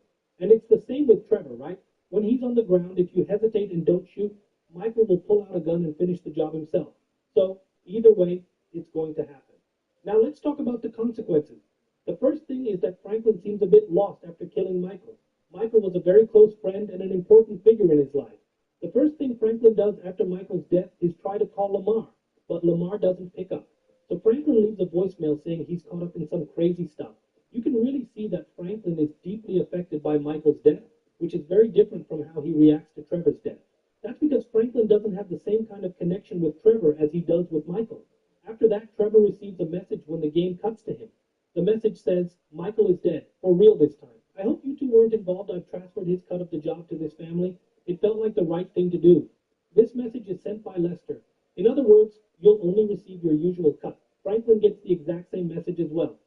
Following that, Trevor sends a message to Franklin asking if it was Franklin who did it. He asks, so you did it? You can respond, but there's already an automatic reply that says, no man, I heard it was Devin Weston or one of them guys. After you reply to Trevor, you call Devin Weston. What follows is a pretty frustrating conversation. Take a look. Franklin, homie, what's happening, man? Hey, you know you sound kind of patronizing and borderline racist when you speak to me like that. Ah, grow up. Is it more patronizing than telling you to ice your favorite uncle? Yeah, I don't think so. How'd it go? Look, it happened, man. So y'all got to get the FIB off my case, man, since I didn't smoke Trevor for him. It's already done, homie. Haynes' boss has been spoken to. All right, so now what? You got a job for me? Oh, I had a job for you, Slick, and you just did it. Let me take a look down a list of your uses, and oh, yeah, we're all out of them. I do have some advice for you, though. Go to business school, because clown school ain't worked out so good. In this call, Devin not only talks down to you, but also makes it clear that you won't be doing any more jobs for him. Shortly after that, Jimmy gives you a call. Hello? Yo, F, you see my dad? We ain't seen him for a while. No, I haven't, man. Oh, great. Because my mom is majorly freaking out. After Jimmy's call, you'll receive a message from Lester. Once Lester knows what you've done, he says something along the lines of, you did what you had to do. I understand that. So let's move on. Business as usual. We never mention this again. In other words, it's practically the same reaction as with Trevor's death. Trevor also responds with, I do not believe you. You can reply again, but it's another automatic message. I swear, you know Michael was a snake, but he was my friend and I don't kill people, even ones who get me wrapped up in shit like he did. Continuing with the topic of the house, Michael's house is put up for sale. You can try calling the number, but there won't be any response. Just a message saying the voicemail box is full. I personally consider this a glitch in the game. I think there should be a delay, like needing to stay out of Los Santos for a while before the house goes up for sale. It doesn't make much sense for Michael to die and for his family to move out immediately. But oh well, when you kill these characters, a lot of things feel out of sync. It's normal. It's not perfect. Amanda will send Franklin a message that says, I know you had something to do with the death of my husband. If I ever you again, so help me God, I will rip your head clean off your shoulders. I suggest you stay along from me and my family. I hope you rot in hell. You can respond to her, but she won't reply again. Franklin says, I'm sorry about your loss. I didn't have anything to do with it. Me and Michael was close, and I tried to be a friend to him as best I could. I guess we was friends because he weren't perfect, and neither am I. And of course, Franklin blatantly lies about it. All right, let's continue here. Michael's house becomes completely inaccessible, just like Trevor's. No matter how you try to get in, you won't be able to, all right? And finally, Trevor will respond to you with, you are dead to me. That's it, ends there. You won't be able to call Trevor or contact him anymore. Trevor is fully convinced that you killed Michael. If you try to have Trevor and Franklin meet up, there will be a really awkward and unpleasant dialogue. I'll show it here so you can see what happens. Look, it's the traitor. What? You here to take me out too? Oh man, I could have taken you out if I chose to do Mike. He was.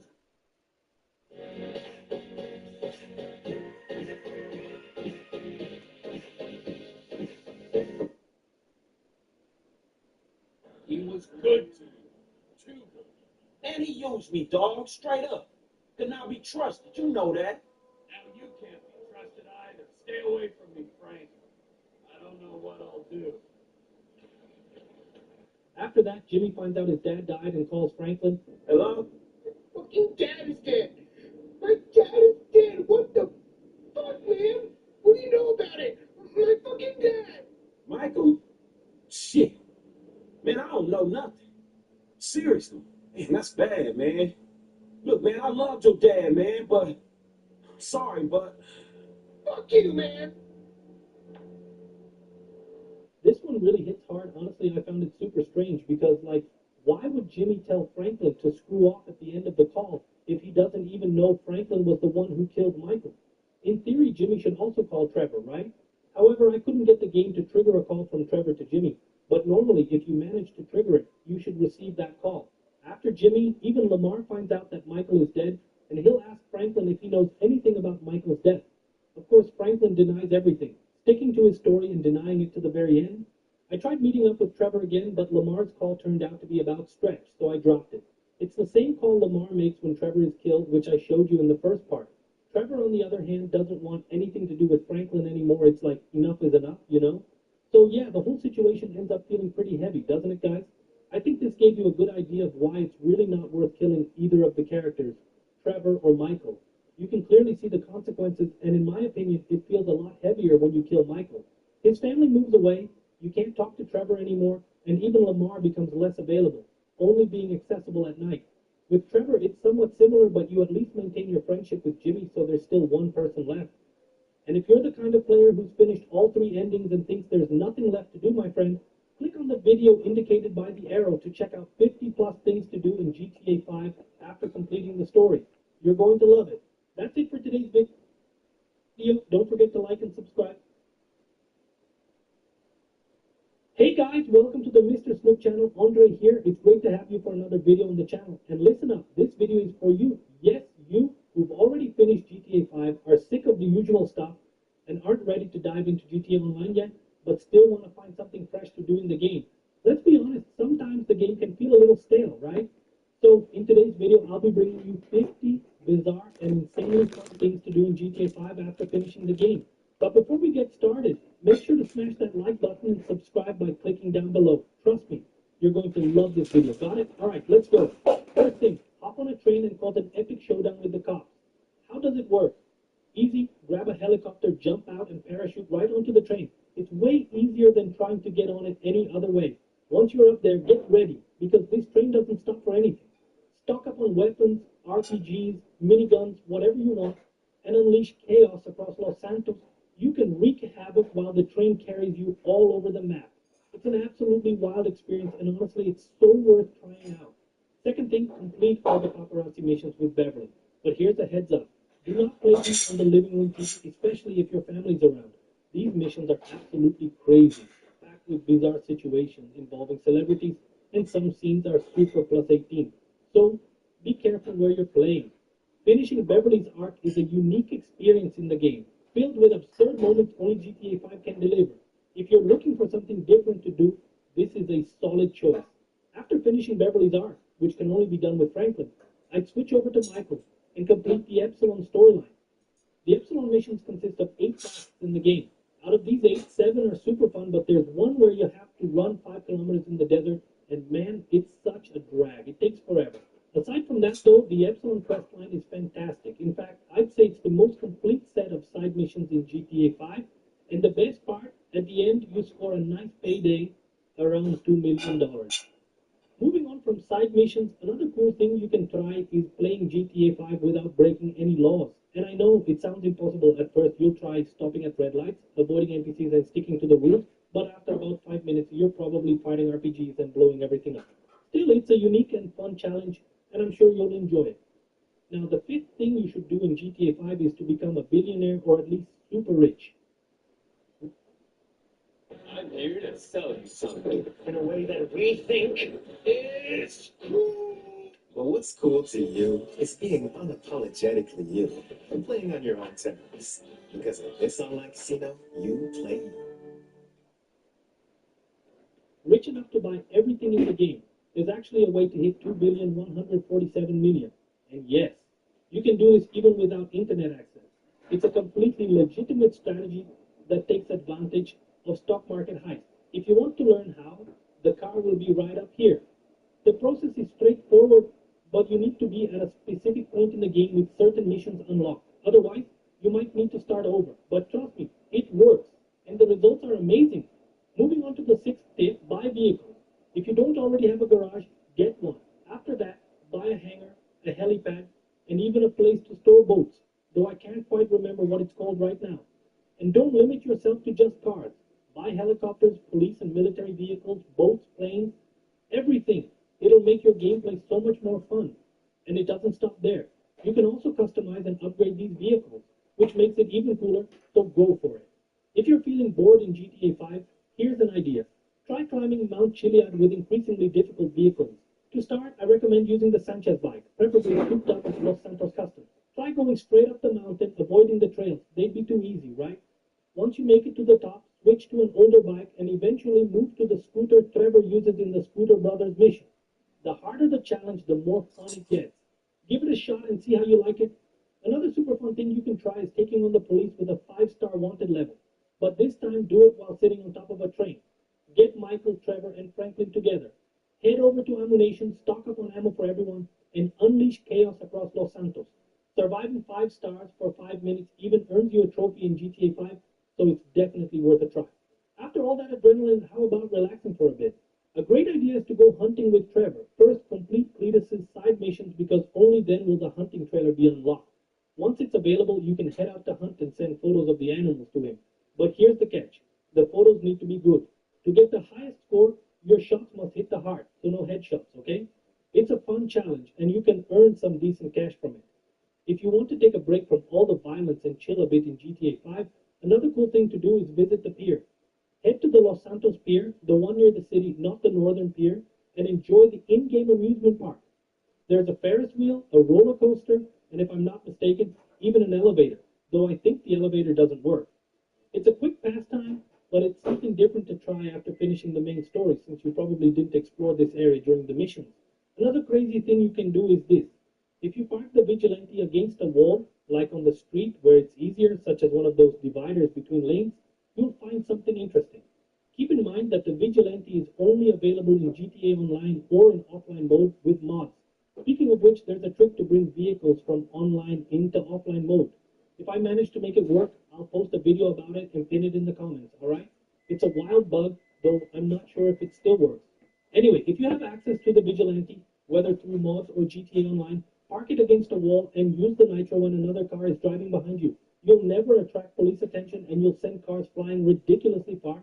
NPCs will literally get launched to the other side of the map. It's bizarre and absolutely hilarious to watch.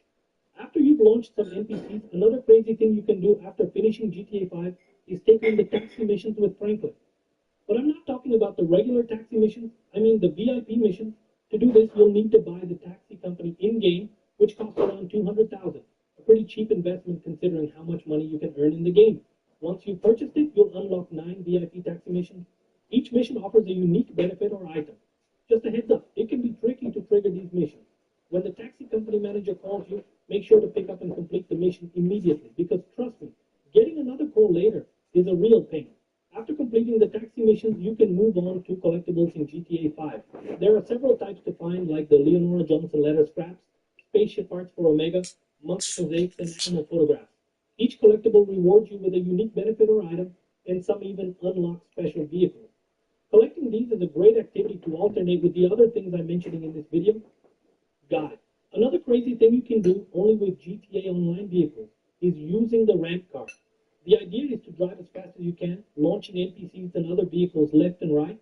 If I manage to upload a video showing how to bring online vehicles into offline mode, I'll pin it in the comments. I'm not sure if the bug still works, but if it does, it's going to be amazing.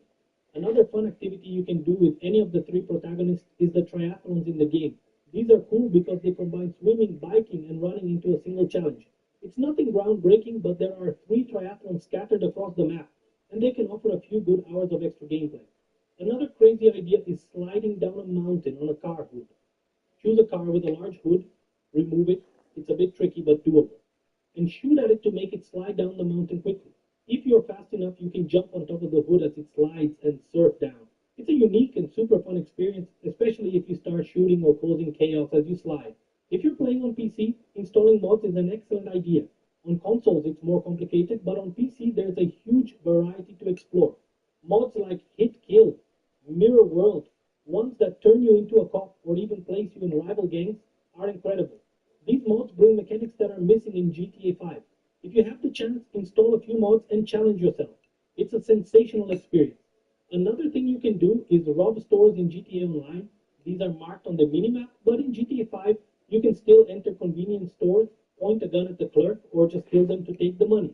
Even though it doesn't count toward any goals, it's fun and gives you the chance to escape from the cops. One more cool activity is exploring the ocean floor. The underwater world in GTA 5 is packed with secrets, planes, weapons, shipwrecks, and other bizarre finds. If you're playing on PC, you can use a no-water mod to see everything more easily. Otherwise, just dive in on PlayStation or Xbox and explore with the water intact. There's so much to discover, so don't miss out. You're bound to find some amazing stuff. Lastly, the game's mysteries are another amazing thing to explore.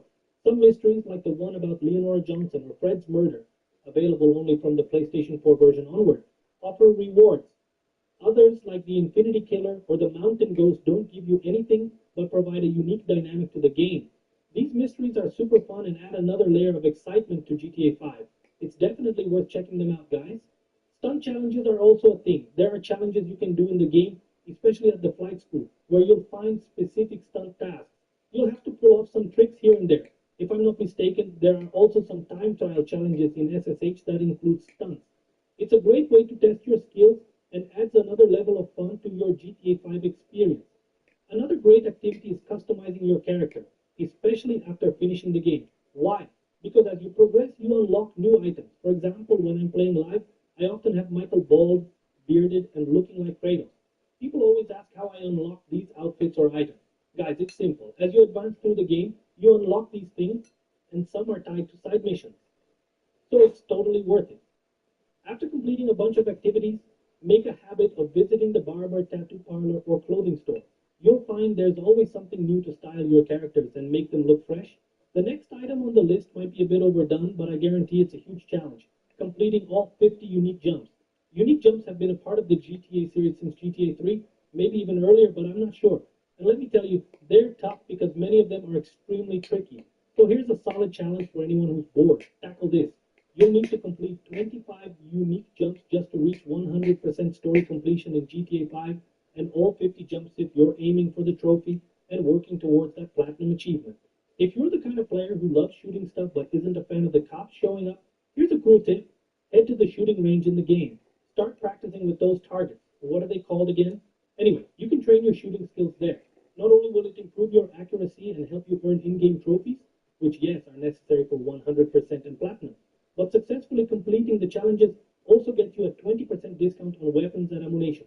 Another awesome thing to try, especially if you're playing on PS4 or newer consoles, is beating the game in first-person mode. If you've already completed the game once, it's totally worth replaying it from this fresh perspective. First-person mode completely changes how you experience the game. It's also much harder, partly because the mechanics aren't fully optimized for it. And here's a pro tip. You need to spend 15 hours in first-person mode to earn one of the trophies required for platinum. So instead of aimlessly wandering around the map for 15 hours, it makes much more sense to start a new game and complete it entirely in first-person mode. Trust me, it'll be an incredible experience. Dude, after finishing the game in first person or pulling off any other crazy antics, another thing totally worth doing is going to the cinema and watching the in-game movies. If I'm not mistaken, the game features 3 regular films, and after completing the mission Meltdown, the one where you help Solomon Richards, the movie Meltdown itself will also premiere. This is the same film Solomon was working on, and you helped make happen. All the movies in GTA are completely wild and absurd. They're bizarre, crazy, and honestly pretty funny. Just a heads up, don't watch them on the living room TV because some scenes can get a little spicy, alright? Once you've done that, another awesome challenge is right waiting you replaying the missions and going for gold medals. Let's be real, nobody here got gold on all the missions on their first try. Maybe you got a few, but for most of them you probably ended up with silver or bronze, if that.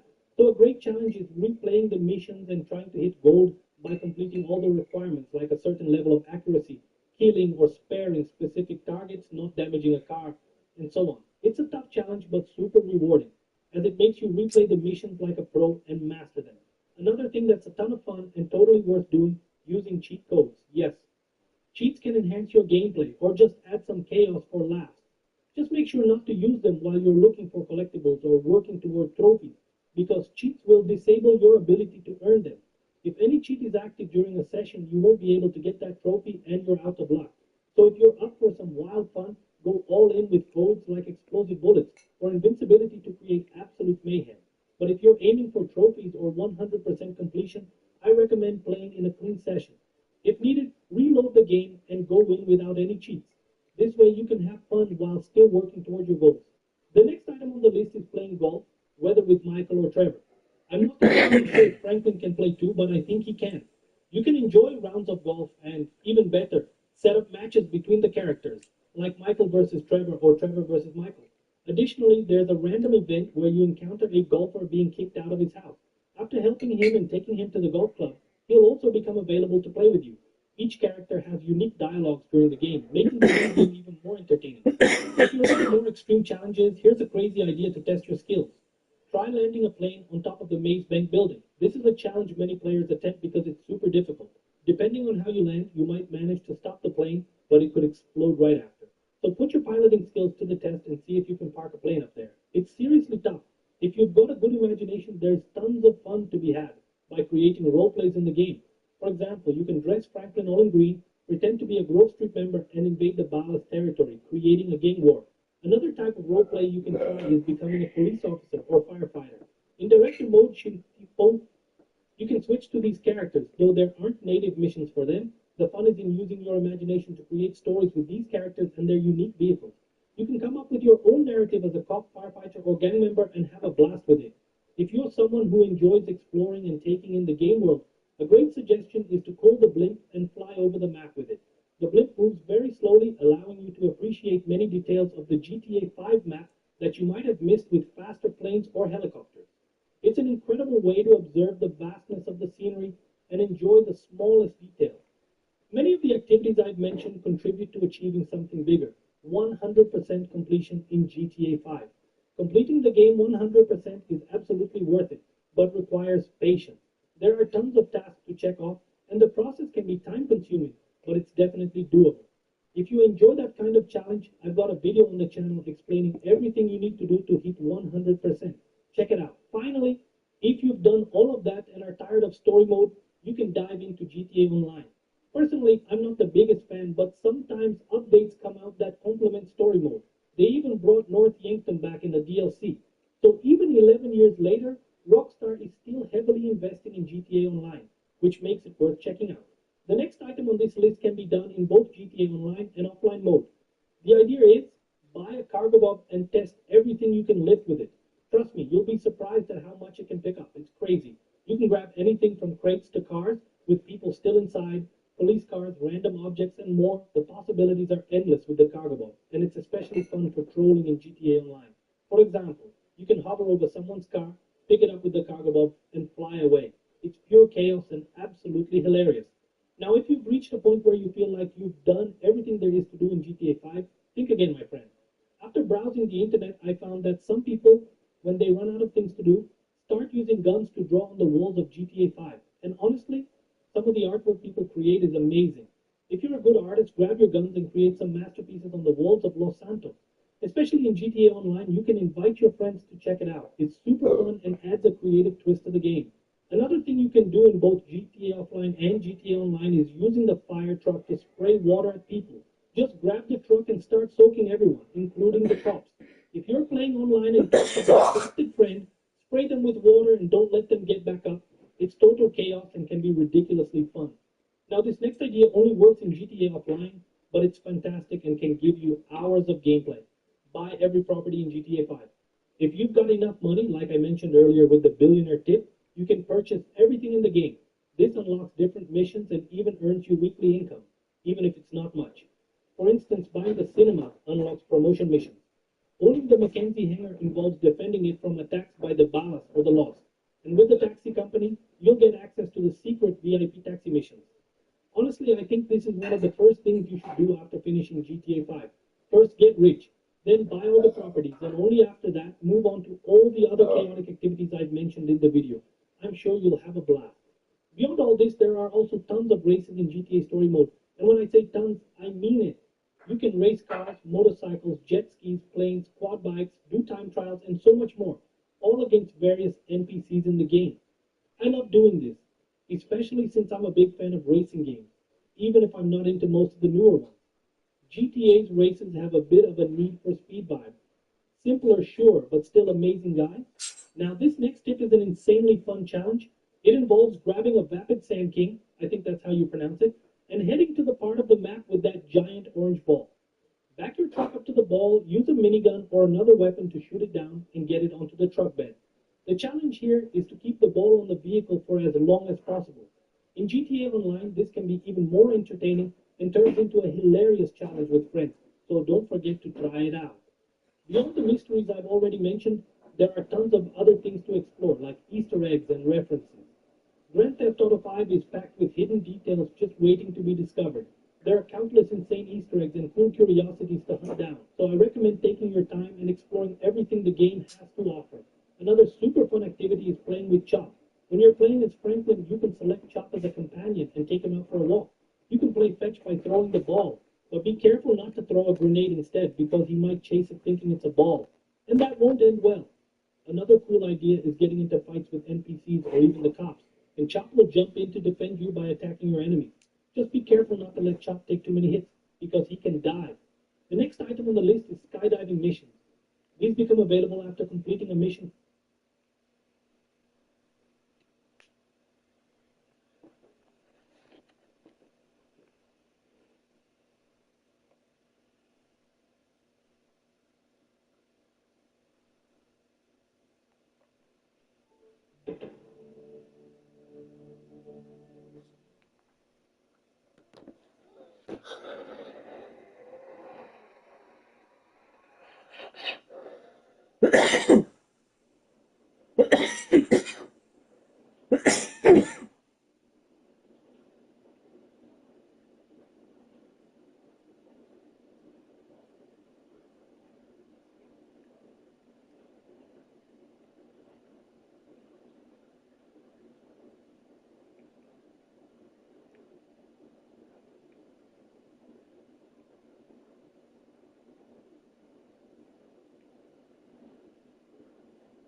What's that?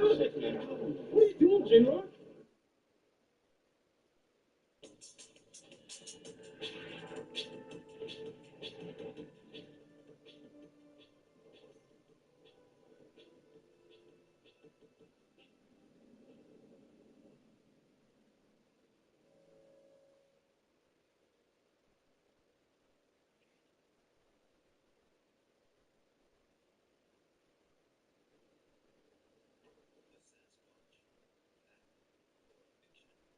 Those big hairy notches are real, man.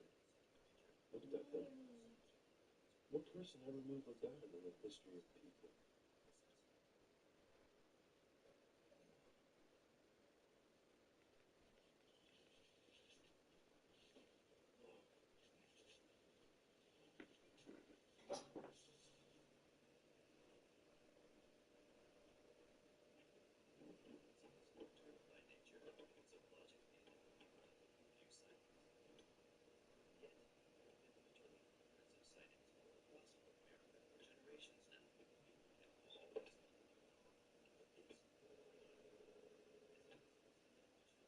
Trevor, stop fucking calling me. I got no dough. Hey, boss, man, ain't watching this documentary Scottish ones? It's Sam's going tricky and fly right outside my fucking door right now. He's trying to get into my shack. Shit, brothers, I seen him. Don't scare him. He's fucking with me. Let alone. Let's start the ball.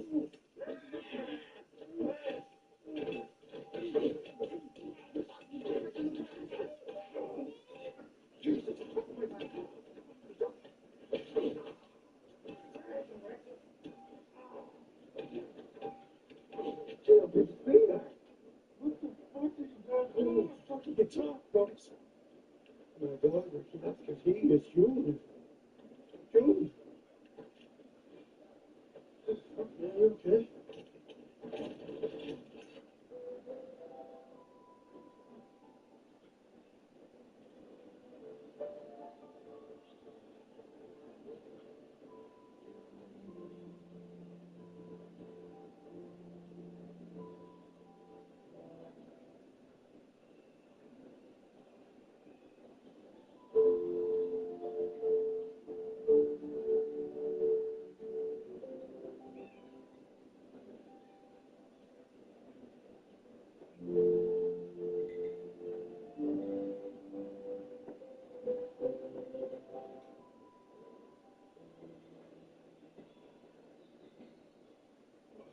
What are you doing, boys? What are you doing? Fucking face flash.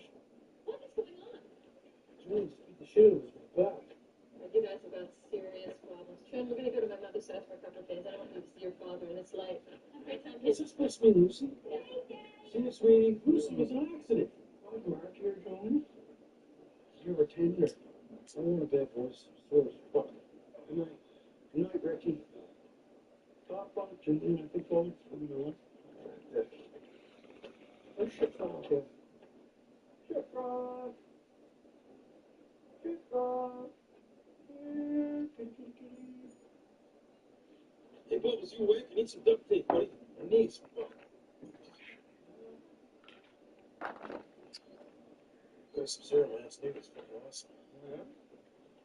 Your knees fucked in it. I got some tape somewhere, but you take my arm off.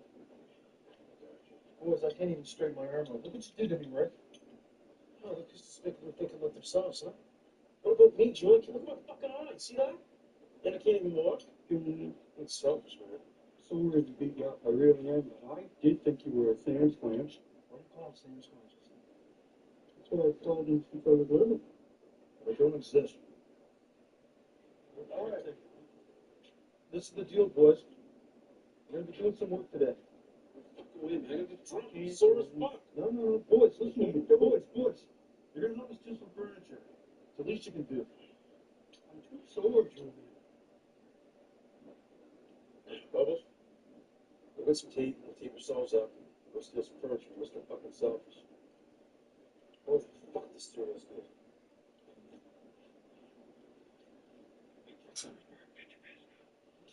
We beat the shit out of each other last night. Baseball, that was smart. Anyway, Richard, I wonder if you could explain this purchase order I found for a $2,000 Everlast wrestling ring. It's not a restaurant. It's more like a multi-purpose community center. Well, it says wrestling ring on the purchase order, so I canceled it. And I wonder when you're going to get around to doing those clothesline repairs that we talked about 2 weeks ago. We're doing that today. I was gonna go pick up some clothesline wire and I'm gonna pick up some poles. We're gonna fix them today, Barb. I'm sorry. Find me some scenery. Jesus. That's great. And Julian, if you are serious about buying the car, I want cash deposit, okay? Not bottles, not dope, cash. And I want it today. I don't have any list of the real estate. Barb, I'll have the money.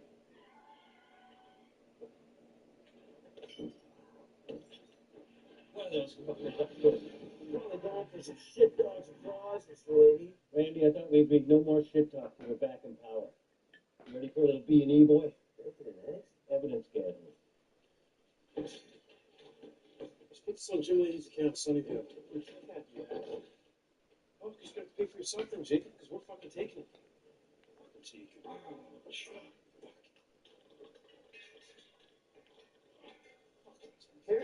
Be careful. Holy fuck, boys. Styrus, #1. It says Dick. In the air on 4-3, 2 tire.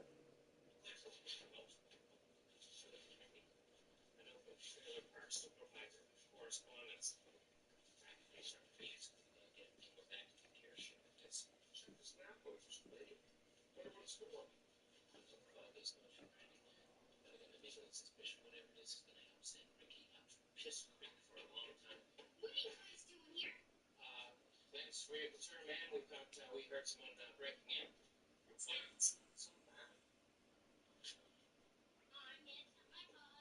We got Corey and Trevor working on the clothesline bullshit, because that's the last thing you need Barbara Lady sleeping over there. Where are we going now, Ricky? We're going to smoke a joint. We're going to steal some furniture for Julian. No, just a place. People are stupid, and they get the best furniture. Government doors are so easy to rob. You walk in here in broad daylight, take it, and no one even says anything. Wait, we're just actually going to start a collection meeting. Yeah, no, there's new furniture coming in 5 minutes, so just take it. Don't tell me call my supervisor. Actually, I'd love to, but we need that phone. Sorry, but... Hey, excuse me. Hey, everybody just put the stuff down, please. Just keep that stuff coming right in here, please. No, just put it down. You can't have our stuff, okay? Like, we need this. I mean, we're trying to get some... Look, I'm trying to do my job here. Keep it coming out here. I need 4 loaders for the car. You said you could take the stuff on here. I mean, we need to... Paul or Jeff? Isn't that head office? Jeff. I don't know. You talked to Jeff? Yeah. Oh, everything's cool. It's going to be new shit here in about 10 minutes. It's a lot nicer than this. Oh, we're getting new stuff. Brand new. It's great. Keep it doing what to tell you, Jeff. We're getting new stuff. Keep it moving.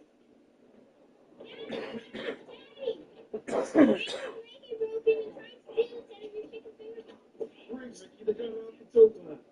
Nice work, buddy. Julian, it's not a big deal, all right? They got a little piece, and we ain't all the dope deals after Cat's Henry. They don't know what the fuck they're doing. It could have been a big deal, though, Ricky.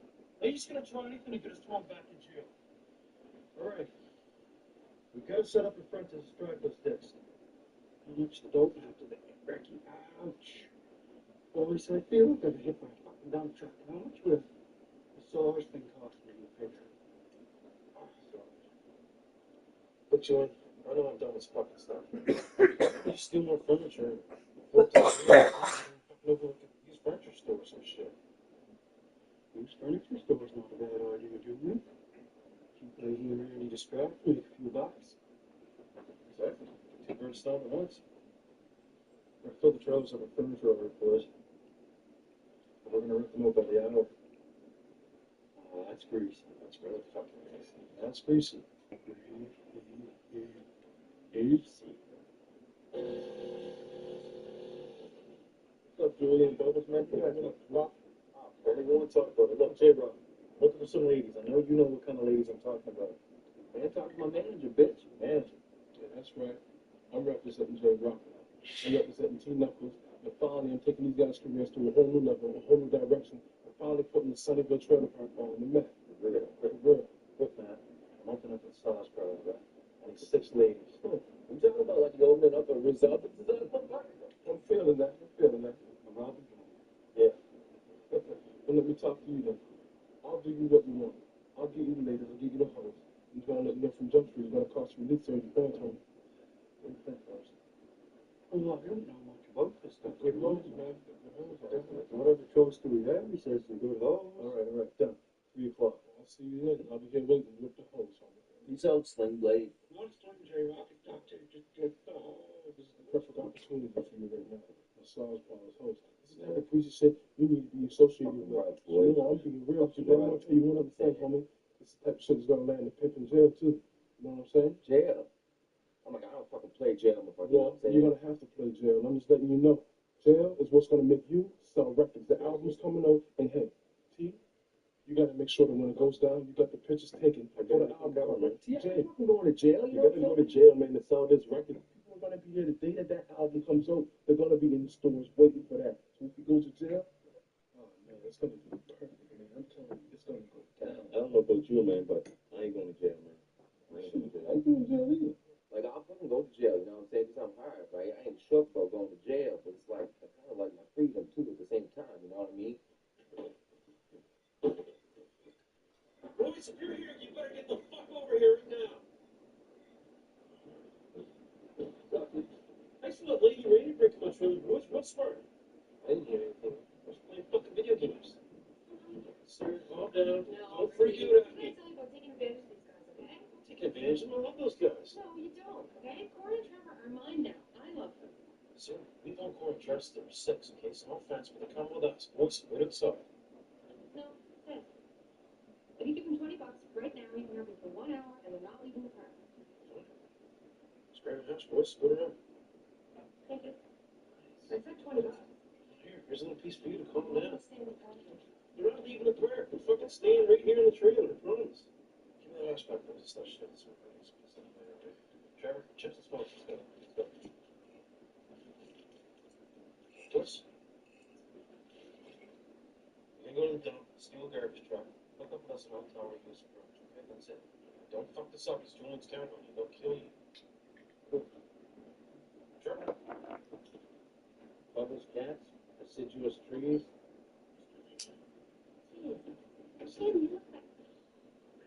Sorry, what can I do for you? I thought you should know in a bit of financial trouble. I decided I've got to sell it. I was going to buy Sunnyvale in the financial state that Ricky's left it. Ricky and Julian and Bubbles are going to buy Sunnyvale. They're going to give me cash deposit tomorrow. That's all I can.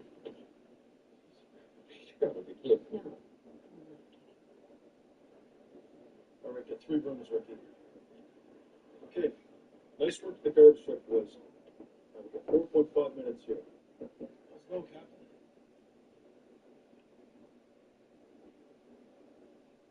You looking up like that? Yes, you were. I still want to peek. I saw you. So what are you looking like that for? I just, what can I do with it? Just drove to Toronto for the garbage truck. That's where the boys just drove for 2 years.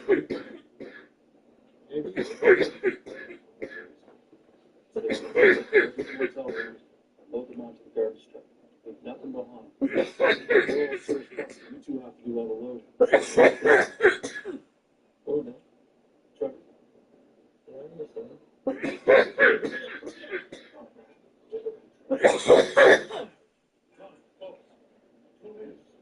Still clear, boys. Going forward. Oh, yeah. You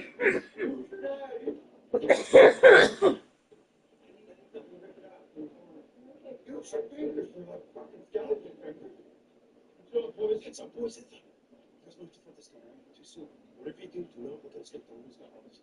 What's going on here? There's no furniture. What the fuck are we supposed to sleep on the floor? What's going on here, Mr. Lee?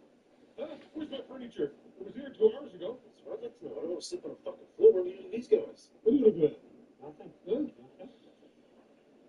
I'm calling the cops, man. I can't call cops. I should call the cops and sue you. We're in a room. There's nothing to sleep on but a floor. Stop looking at it. I'm not. Stop looking at it, folks. Oh, yeah. Just reading your kids right in the corner. Everybody is looking at your gut. It's fucking huge. Let's just get this over with. Look, everybody take a good fucking look. What's the big deal? That's not a big deal. What do you have a problem with that? I don't have a problem. It's you guys who keep looking at it. You are fucked. So what? You got a gut. It's not a big deal. Let's go, boys. What are you looking at? Open up the door, let's go. Thanks for coming, ladies, you know what I'm saying? It's so short notice, you know what I mean? It's gonna be straight up, you know what I'm saying? It's gonna be a cash operation, y'all gonna get paid today in cash, you know what I'm saying? It's gonna be dope, like all high class, you know what I'm saying? It's J-Rock up in this motherfucker.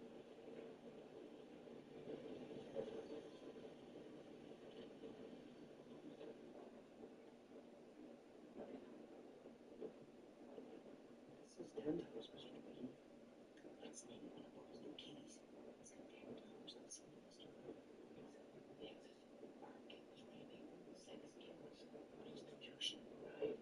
Just give me the clip. Let's send the controls off. Send it. We document everything here. Hey, we don't do this all the time, man, bro. I mean, we make records. That's what we do. You know what I mean? J-Rock, can you help me, please? My manager, sucker. Oh, shit, we can't work in here. There's no mattresses, there's no plumbing. Am I supposed to like... Listen. All kinds of towels, all kinds of beds, lots of You good gonna get sheets. Come on. Dude, man, this shit's all stuck. Can you open it up, man? Oh, shit, no, dude, no, turn it off. Oh, shit. Oh, my God. Oh. Let's fucking go, you man. This is Julie's furniture. Well, you better fucking fix it. Oh, no, we can't, dude. We gotta go do Sarah's hair. You gotta do it, Ricky. You're not doing Sarah's hair. You're fixing fucking furniture to get to work. I'll deal with Sarah. Nice fucking going, you idiots. Nice one, Trevor. Oh, well, I'm gonna set you up with a fan-style theme room, you know what I'm saying? That girl's Alexis, she got a tattoo, you know what I mean? But it's 40 motherfuckers, G. Hit me up. Have fun, you know what I'm saying? All right, G. Yo, TVS. Oh, listen, man, I need more ladies, okay? I got all these customers. Some are walking away. Lose serious cash. All right, I'm on it, bro. I'm gonna call her right now. I'm just letting you know from now. Real tight as soon as bitches, man. I don't care. Just get the fuck down here. Don't be easy. I'm gonna call her right now. Don't worry about it. J-Rock, this furniture at. Quit staring and fix this fucking furniture. Jesus Christ. Look, let's go. Oh, we get a massage, dude? No. I want you guys to give them a sign. No way, Julie. What's here? Just put those gloves on. It's no big deal. Come on, boys. I need your help. There's not enough ladies here. Forget it, Julie. No. Boys, I need your help. Want this boy?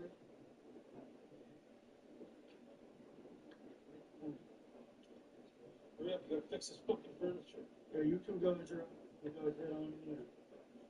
J-Rock, where's this guy at anyway? Chill out, Julie. Suckers be here in a minute, you know what I'm saying? Cyrus.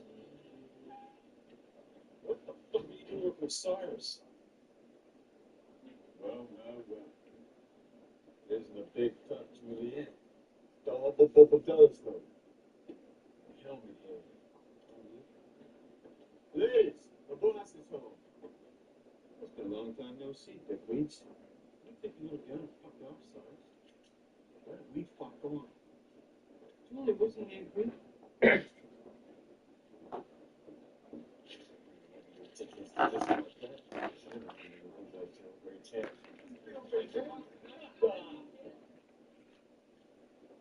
What's this? I'm a fuckhead?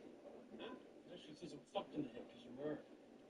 Ricky, where the fuck is Corey Trevor? I said I wanted them back an hour ago. Fucking no, they went home 2 hours ago. Tell me. You must go have them.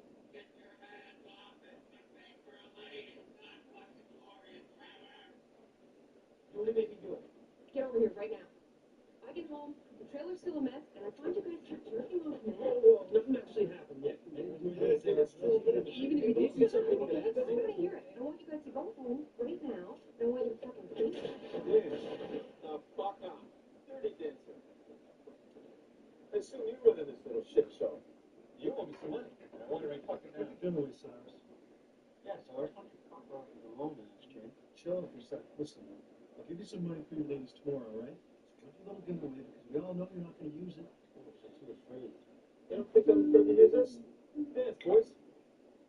Dance.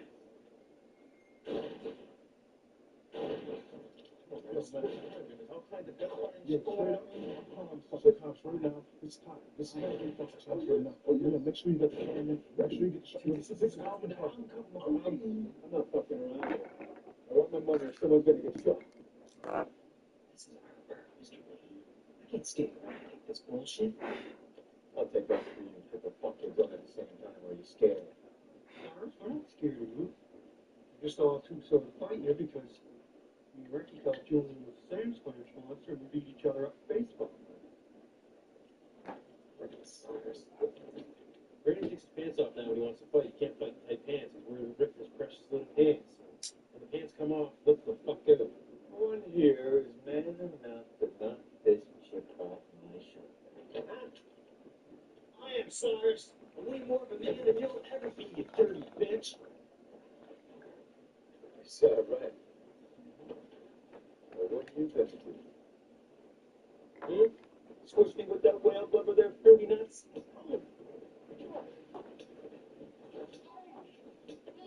Here, kiss my hand and say I'm a little bitch. You're a little bitch. Say it like you mean it, Cyrus. I'm a little bitch. All right, that's enough. You're beautiful. Frig off, Cyrus. Get the hell out of here. Stay the hell out of Sunnyvale. Fuck off. Good work to do. Say, come on, man. Seriously, yo. You're getting the clear from the fucking McDonald's house.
trailer park supervisors put this all down the road.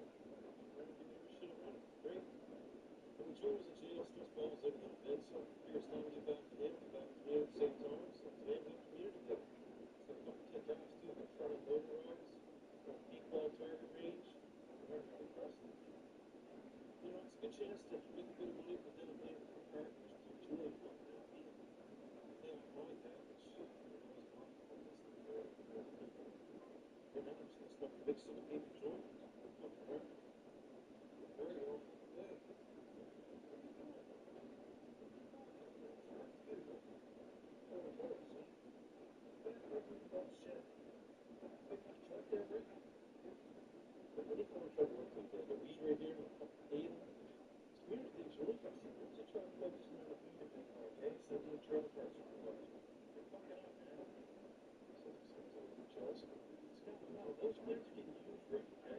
They're starting to scare me a bit. It's one fucking day. You're getting drunk and stoned, you have community day here, fall asleep, it's supposed to ship something.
Really serious, he's got this old. Just shut the fuck up for a second. Got this old green time, puts on everything. You know, he's got some really good moves. He's been bugging us now for a while, get some sort of ring together, some back there wrestling match. I don't know. First guy in a position I can make that happen. Can't wait for him.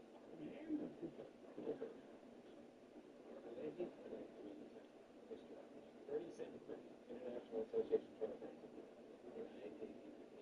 That's the International Association of Chiropractors. Assistant chiropractor. Jim Brady, the top of the line. And this is the Assistant International Chiropractor. Jason.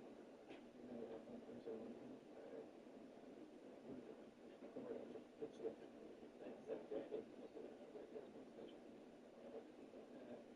trailer park in Israel has the shared colors. A particular compliment here was a girlfriend who said it was an idiot how Rick finished it 18 times. He said, there's no reason. He thinks he's supervising the fire. Okay. Yes, that's right. He does think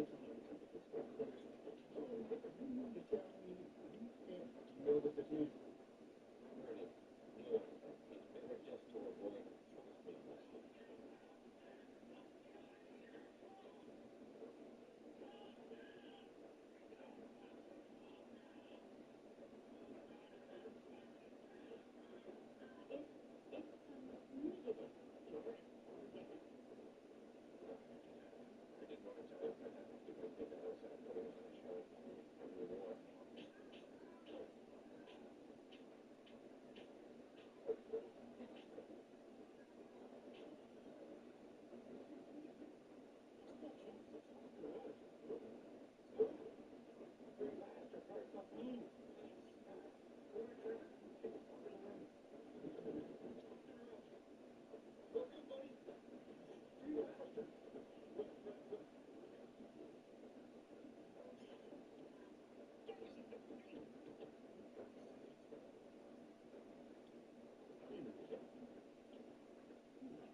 Congratulations, Jim. You are Trailer Park Supervisor of the Year.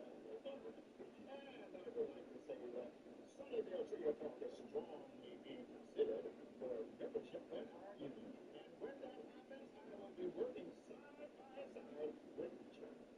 Would you mind if I got a picture of you in front of your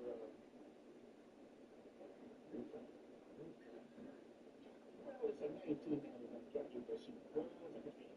Let's get a fucking hat. I'm a kitty and you heard on down, Ricky. Hey, coffee. If you're feeling under control, just call me. And me. Ricky, I give you permission to do whatever you want to do to get these sticks out of the garden. It's true. Okay, it's you and someone that's fucking credit card, just remember. Alright? I'm gonna always be your number one son. I don't know supervisor, what the fuck that is.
In the meantime, it's not stew.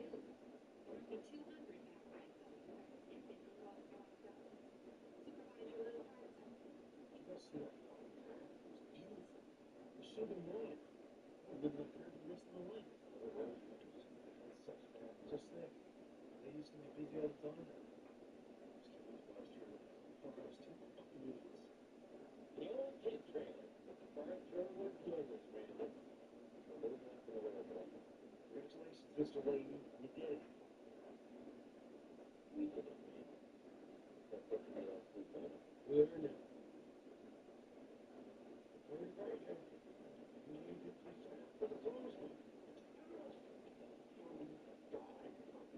Devastating. You all right, Corey? I helped you. So, get in here, Trevor. Come on. Come on, boys. Boys.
do for you, you can do for your family.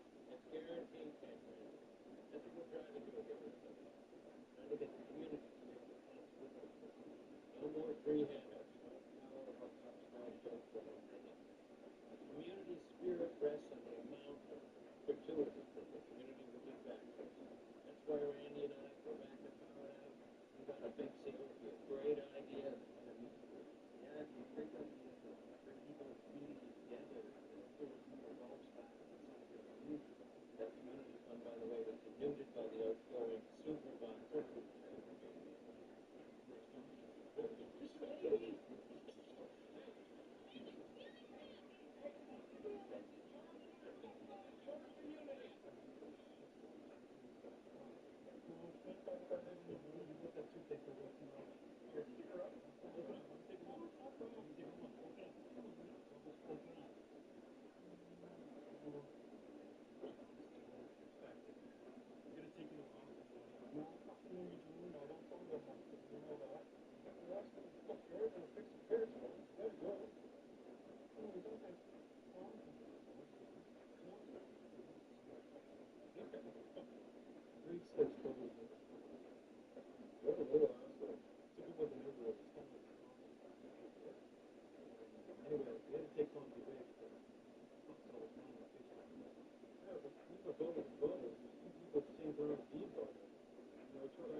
thing, man. Suppose the wings in his back and strangling that book.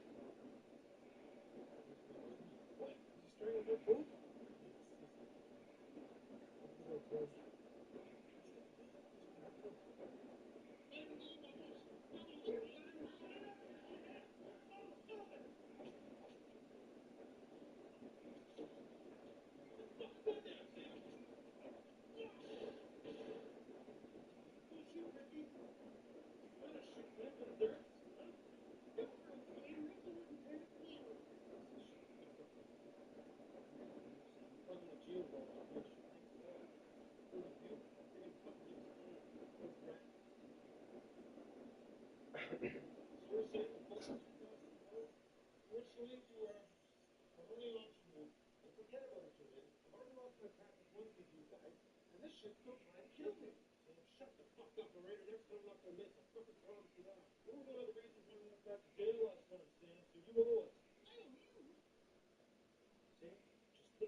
Ravine's taking a little too far, right?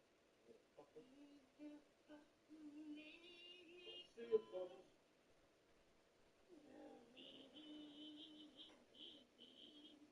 Right there. Pointing a loaded handgun at a puppet. Behind the puppet is our friend. The bullet will go through the door and kill Bubbles. Give me the gun. I want to kill this fucker, Jimmy. Give me the gun. Give it to me.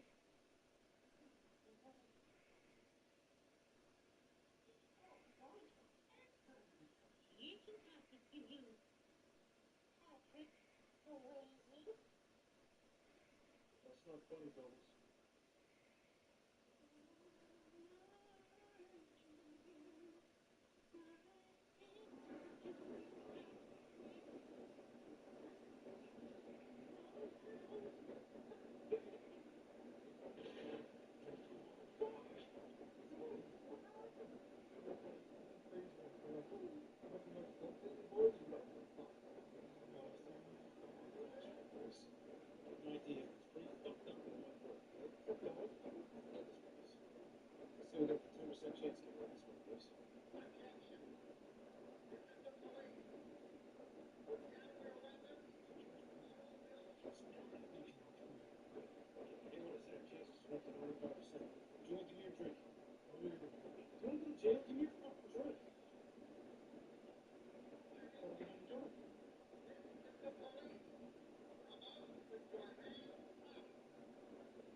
Screw this up for me. Don't fuck this up, boys. We got this.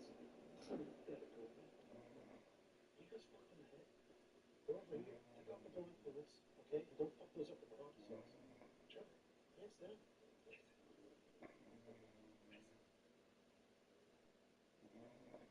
Well, he's working with me. He's working. Good for you. But don't miss this, boys. You try to tone that down. Okay?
What was it?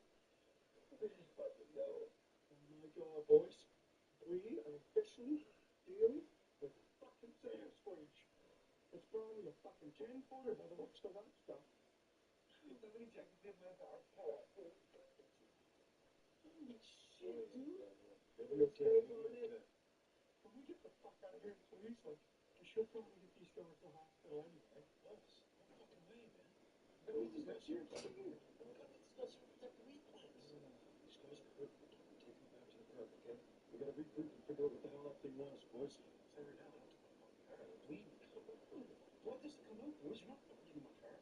Here, give me the chance. Hold this, Jimmy. Here. Here. What side of the bandage? Bandages. You know what? All you guys do now is complain. You start calling me up complaining to me. It's always like that. Well, that's no biggie. We could probably finish the shift if you want. We can go back to work. Let's go, Corey. Oh, no, boys, let's go. Get you fixed up. You're gonna fucking bleed to death. Come on. Legs are on. Just probably fucking awake. She's gonna be back.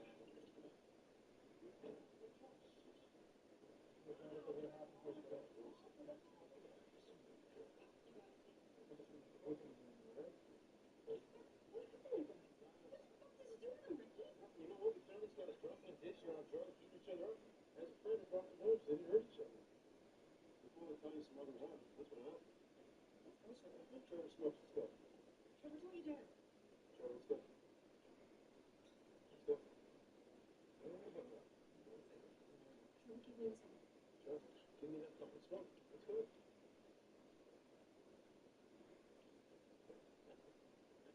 You know what, Ricky? I know you've been playing something that looks wrong. Something wrong with fucking over again. You know these guys talking on the phone all the fucking time? I wish I could fucking run you over and you treat me like shit. Just try to be nice to them for a change. Love you like you. Treat me like shit. Trevor, let's go. Look, I'm not trying to be disrespectful, so I want to give these two guys the responsibility of protecting the future. Put a pin in my purpose, alright? That's big time respect and trust. I'm gonna pay them $4 an hour. You don't get it, Julie. I'm gonna take my side and get them cleaned up, and you guys can get the fuck out here and take care of your own fucking business. Call Trevor inside right now. Well, did I? Inside. I don't want something $4 an hour, Karen. We're opening up to guys and hiring them. Apparently it's clear to see who makes the fancy sword books. So go inside right now, please, right now. Go. What about tomorrow? Do you have tomorrow? No, you can't have the fucking dinner now, because you're fucking myself. Sorry, Trevor. Hey.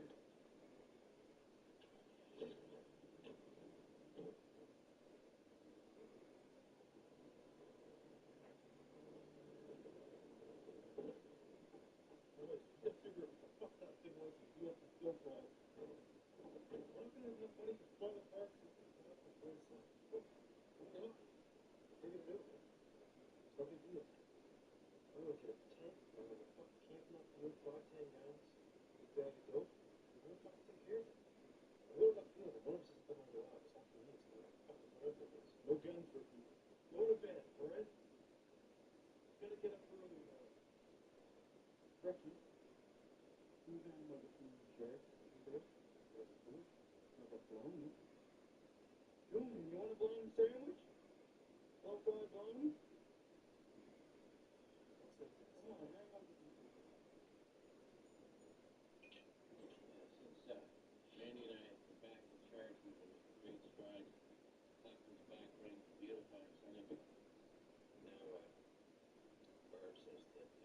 Ricky and the jackass trio are threatening to take it all away.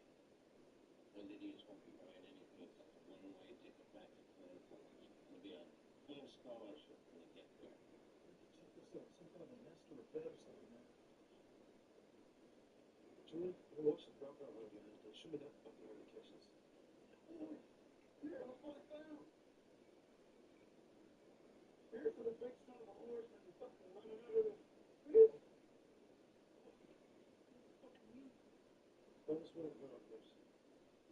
This thing's down there, Julie. I want you to shoot him. I'm gonna jump on top of the cocksucker with the net. We're gonna have to beat him with every fucking thing we got. I need some help from you, dicks, alright? You get out there, Mr. Microphone Man. You get this thing down in there, you fucking jump in and help us. Big frig off. Pax, you don't have to even jump in.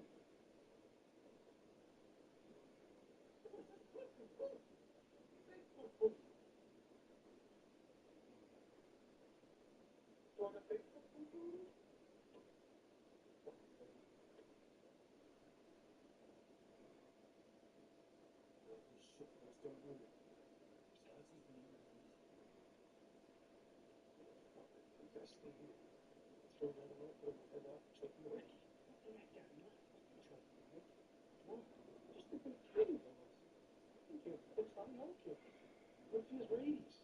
It's rabies, not rabies. And he doesn't. He's been eating weed for a fucking month. His things don't disturb your mind up until just the way he's standing. You know, you did that to Trevor because you had that leopard print jacket. He's just a big, fine, warmy kitty with the munchies. Trevor was eating chips, too. What was the good of this fucking jack? Ricky, he's beautiful. I'm not getting rid of him. Taking him back to the trailer park and putting him through rehab. Come on, boy. Fuck. Julian, this is fuck. You look kind of French with your little mustache. The other one's call you Steve French. That's a good name for you. He's a good boy. Steve French.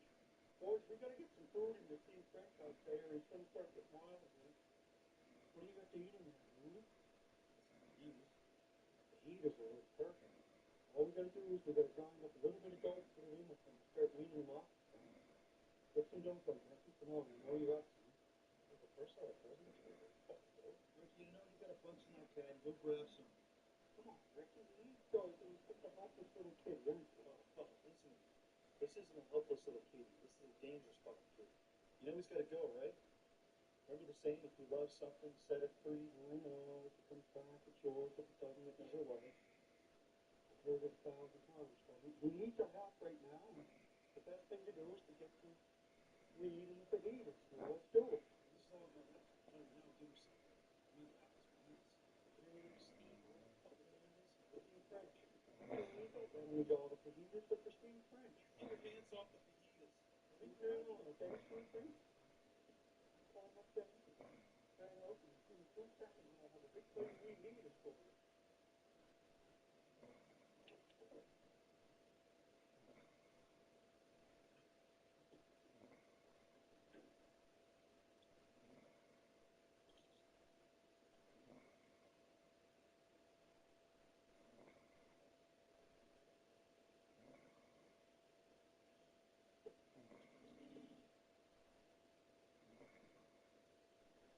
Mr. Lady! There's a tiger. A tiger outside of the thing. Hey, you like cheeseburgers? Mr. Lady! I want a tiger. Take 7 cheeseburgers. Randy, you set up this elaborate charade to cover eating 7 cheeseburgers. You ate 7 cheeseburgers. Randy, you promised me never happen again. Lady, I'm not lying about this. It was a great big tiger thing, and it fucking peeked right through the mustard and ate all the burgers. I'm not lying, Mr. Lady. Tiger. Maybe those jerks will come to do it. Lady, did you see anything weird going on around here? Yeah. Randy just got attacked by a tiger. That's right, ate 7 burgers, Julian. Don't call the authorities. Lady, think about that. You're gonna call George for you to tell Randy got attacked by a tiger that ate his cheeseburgers? Come on, it was probably Randy.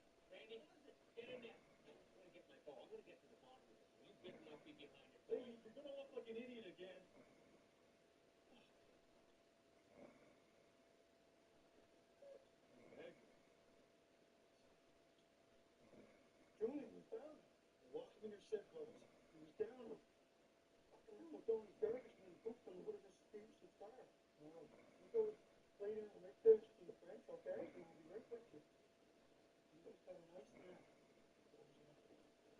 Close that mouth.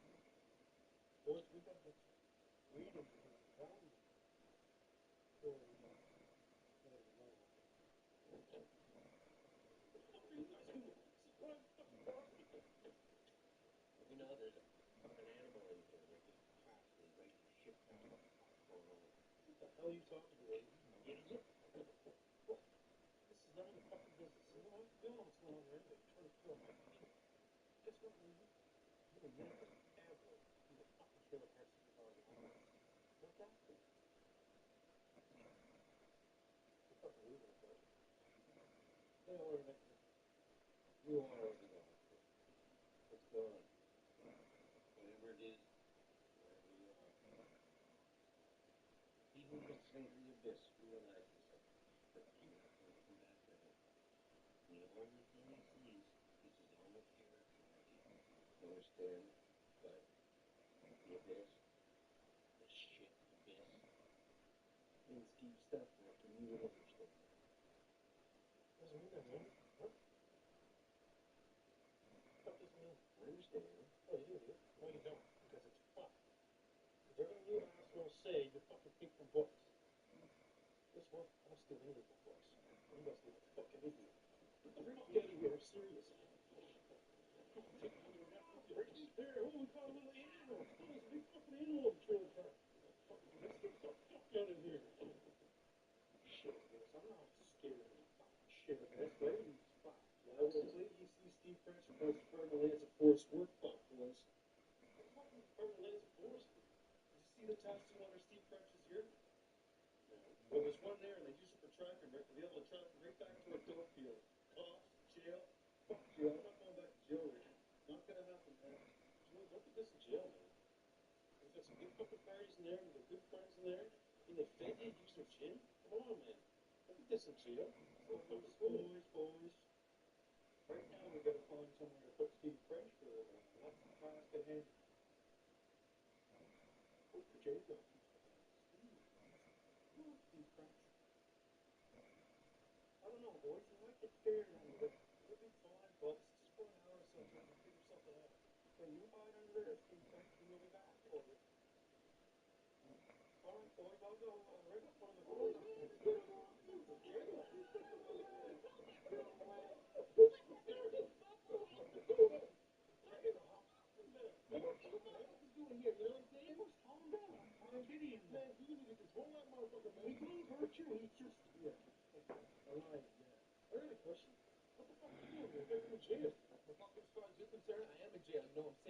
The moms don't even know, yo. Yes, cut it, man. Bro, you only got sites for community service, man. Community service does not sell records, man. All right, look. So let me get this straight. You're hiding underneath the trailer, pretending you're in jail. You're pretending I'm in jail. I ain't pretending I'm in jail, you know what I'm saying? I have no idea. I thought you were. Nobody though, you know what I'm saying? I'm looking for police, I'm looking for heroes, you know what I'm saying? I'm looking for Stories, can we talk about it? Can we maybe Steve French or calm him down? What the fuck did you find? But look at that.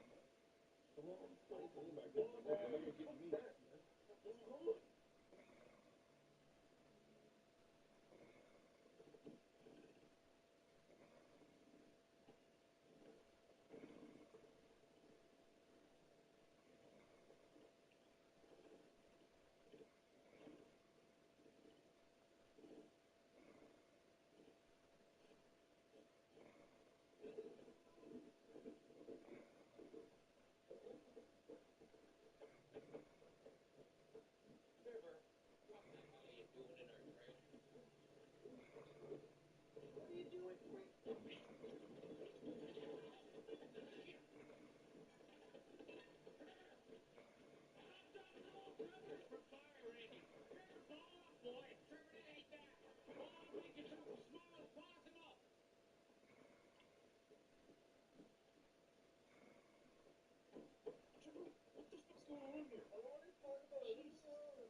Chasing Trevor, he went inside the trailer to hide. And then he went that way.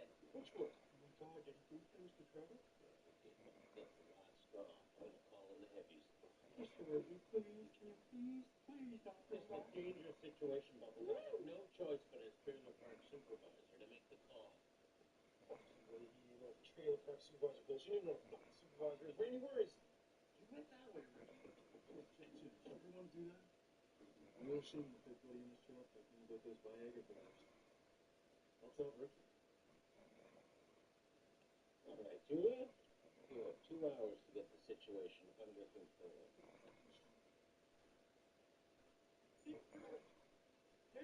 Kitty, sweet bread. Julia, this is fucking, man. We gotta deal with this. First, the fuck's over 50 grams of dope, now it's fucking over the perk. Ricky, we're getting that cat out of here today.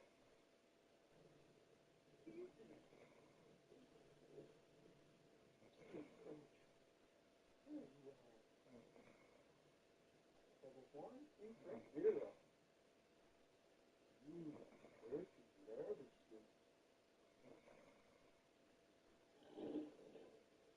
Deep French, okay. What's the go for?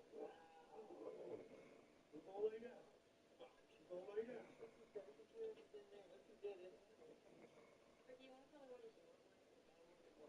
There isn't. Doc, I can explain it all. He always looks like a big, ferocious, crazy thing, but he's not. He's just a little kitty at heart, and he's mixed up because he's hooked on the weed. Trevor, if you took this off and had the electric put on it, he probably wouldn't be trying to do things to you. He wasn't trying to kill you.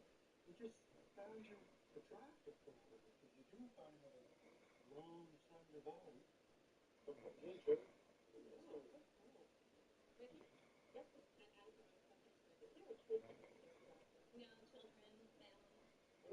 kids are Lucy. You don't walk on a phone and you'll get fucking beat. Actually, yes, I do. You only need just like 100 and 125 kids with really high quality cat food. And that will distract them from the weed, I promise. He's not a bad kitty. Not that much weed, Ricky, that's good. Trying to wean him off stuff, not getting hooked on it. It's a good thing here, buddy. You know, look at him go. He doesn't ready to weed and small town. Keep him thrilled. Office. There's no shit kid. Belongs in the law. You know that. Yeah, boss, we look. We just take it. It wouldn't go free. Just a little test. It goes back. Wherever it was, just like the same. The rest of the family. Well, we're going to have to take the other side of the moon. You let them know. We'll just have to notify you in food detective. Or the little food detective. Once you work hard on this. Go through that curve for the shit of us. Hey, boys. Hey, you all. I'm taking the mountain line out of the park now. Finish my take on this weekend. Roll call. Appreciate it.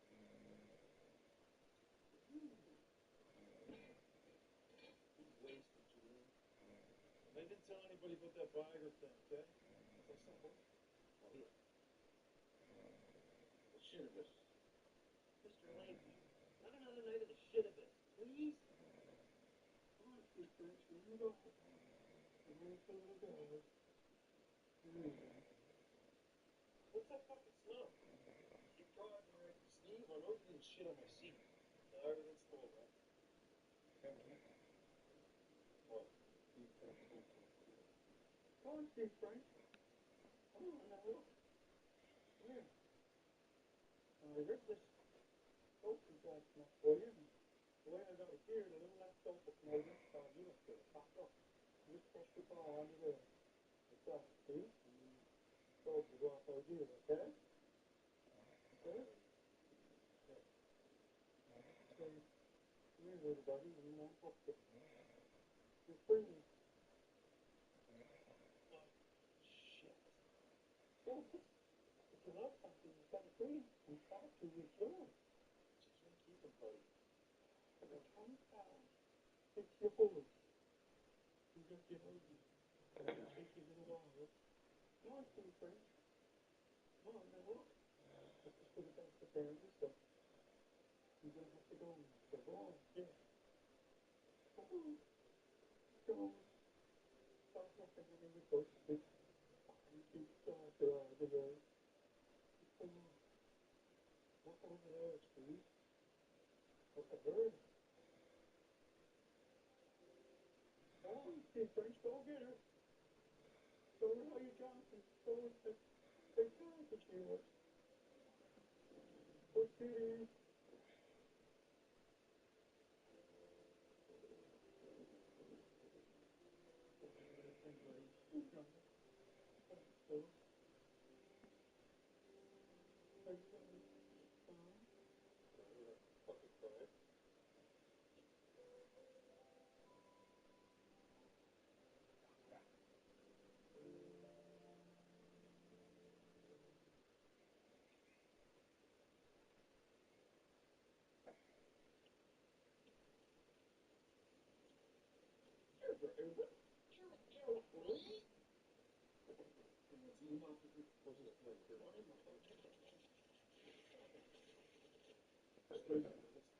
Last game, we got to air the whole Snoop tour, baby. The whole tour, coast to coast, nationwide. Cities gonna have to go to drop it every show. And we is gonna collect top dollar commission, baby. What do they call it? 10 easy. 10 fucking easy. That's 20 grand, motherfucker. Damn. Lose that damn shit, man. What? Don't ever say that again. All right? Split and you. This time, there can't be no mistakes. Fuckers gonna be here Thursday morning, all right? We're gonna load up the tuba. We're gonna go straight to the show and throw it down, baby. This shit's gonna drop. We got a serious deal lined up with DVD-T and J-Rock. It's fucking awesome. They know a guy that knows a guy that knows a promoter or some shit from Snoop Dogg show in Mountain. The guy's got about 250 pounds of weed on his up front, knee for whatever stuff, which is fucking awesome. Trevor, let's go, Jeff. So basically, we need a big rig to haul the dope up the mountain. Problem is, these two fuck-ups steal a propane truck. So now we gotta empty out all the propane, double jam the weed in the tank, and drive it up there. So it's gonna work out. Trevor, more chips and stuff. Basically, peach and cake. It just pisses me off. These two are always fucking up. Anyway, gonna be rich. Everybody still thinks I'm living in jail, right? This girl's talking to me. It's all good, man. Nobody knows I'm living on my mom's trailer. That's how we whacked, you know what I'm saying? Come on, man. Well, all right. Faith in our family. We got you. It's working to perfection. It's gonna drop. We're showing to the tunnel.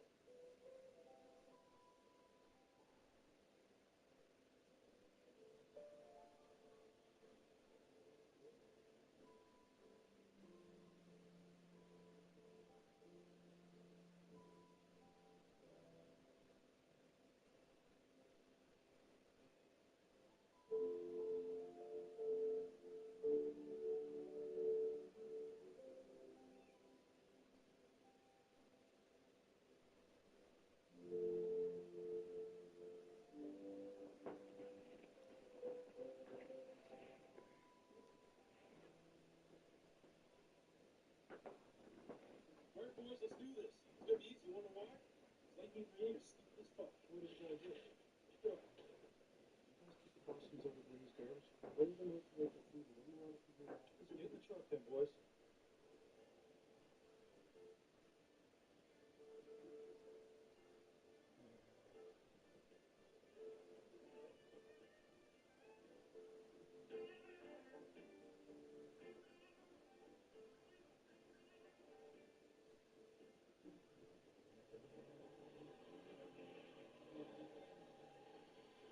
It's some kind of fucking distraction from those shitniks.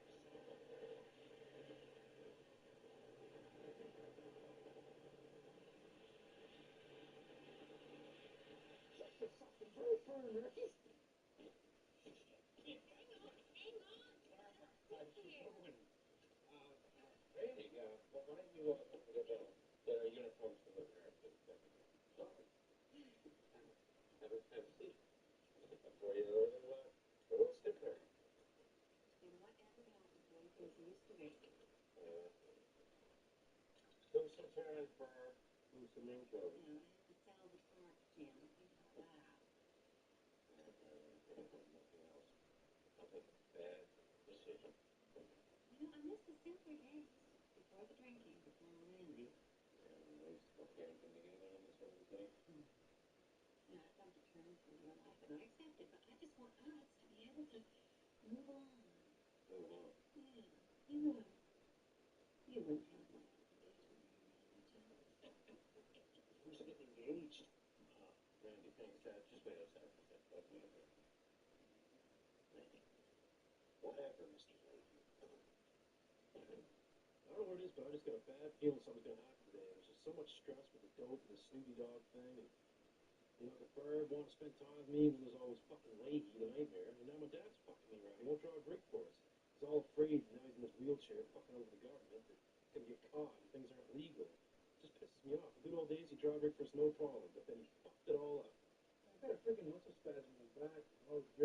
but air brakes were shot to hell, and there's nothing I could do. Boom, right into the post. Did he mention he was fucking wasted out of his goddamn mind? Some guys can drink, some guys can't. What is drunk? Is drunk going all over the road? Hey, Tucker, come on now. Slow down there, buddy. He's fucking hammered, but anyway, the problem is that me and Julian can't drive because we get pulled over for work cars. So the only person who can drive is Bubbles. He's basically the only clean license we can pull together. Now I just gotta find some clean plates. Oh man, these are my prized possessions, these plates. These things took me from friggin' Tuscany, Arizona to Kempton, Nova Scotia, man. I can get them in bronze. The way I see it's not a big deal. I'm gonna steal the plates from the old man, and I'll give him $1,600 after the Snoop Dogg deal. No big deal. You dirty dog. All right, boys, ready to fight now. Good job, buddy. I'm talking because this fucking rig, I love rigs. Looking good, boys. All we have to do is register those plates. Legal. It's actually a pretty good idea this time, I think, boys. Hi there, boys. Turkey, that's your lunch. Julian, can I have a quick word with you, please? Fucking awesome. Look at that. Cigarette? Just want to make sure there's going to be enough money to take care of Ricky's little accounting errors and still be able to help her. Oh, yeah. Okay, good. I'd like to adjust our agreement a little bit. What do you mean adjust? What are you talking about? We have an agreement here, pal.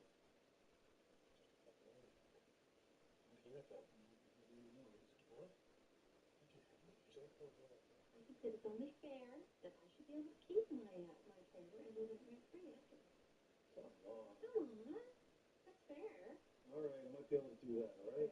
Good. Maybe. Very much. And I just would like to know there's going to be a little announcement made in the not too distant future, and I do hope that you're going to be supportive of it, Julie. What are you talking about? Ricky, I'm off to the liquor store. Can I get you something? Yeah, just give me 40s anything and some of those briefings vodka. This is fucking awesome. Thanks for the cigarettes. Oh, no problem. See you later, honey. Look at that, Brad. I've got some cigarettes for him and surrounding the joint.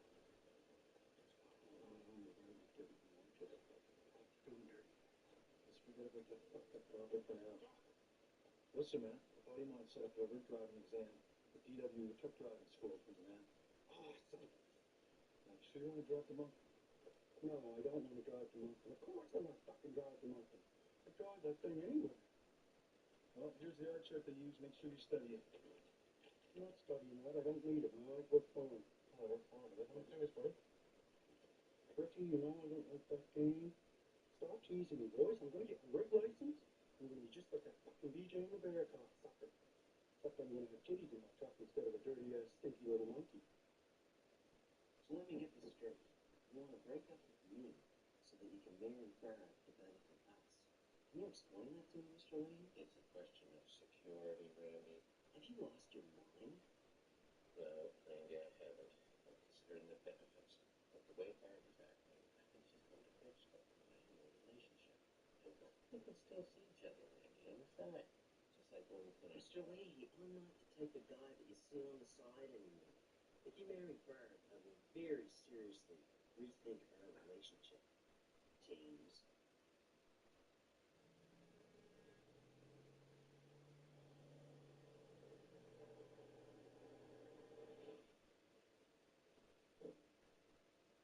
You fucking see that, Ricky? Awesome, buddy. See that? Good fucking job. Thanks for that. Yeah. Thank you very much. What do you think, Calderon? Not good. I don't know how you passed your eye test, son, but you can't see jack shit. Jack shit. You see that you're being a bit of an arsehole right now. Give me my rig light. Yeah, you put us in a pretty shitty situation here. Give me back that piece of ass there. This is perfect. I can't give you back the gold. I can't give them a license. It's just not safe. What? You can't see. How many fingers, son? You can't see jack shit. How many fingers, son? That Moran? Glasses in the cupboard, drawers in the freezer, we're out of ice. Randy, I know what I'm doing, boy. No, I don't think you do, sir. Randy, we're not really breaking up. I already explained that to you. Whatever. Randy just doesn't understand. I mean, I love him dearly, but I hate Ricky more. I don't want to have to put up with that prick for the rest of my life. You know, he grew up as a little shit spark in the old shit plant. Then he turned into a shit bonfire, and then driven by the winds of his monumental ignorance, he turned into a raging shit firestorm. married to Barb, I'll have total control of Sunnyvale, and then I can unleash a tsunami tidal wave that'll engulf Ricky and extinguish his shit flames forever. And with any luck, he'll drown in the undershit of that wave. Shit flames.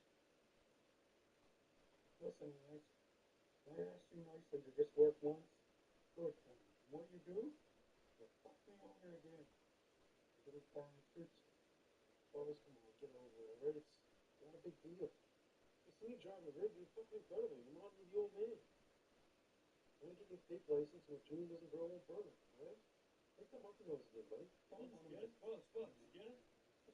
Man, he passed for flying fucking carpets. It's awesome. Congratulations, buddy. Check that out, boys. Went straight through the truck. Way. 100% legal. Awesome. No fuck-ups, boys. Nothing to go wrong this time. Well, it's definitely no fuck-ups, buddy. Proud of you guys.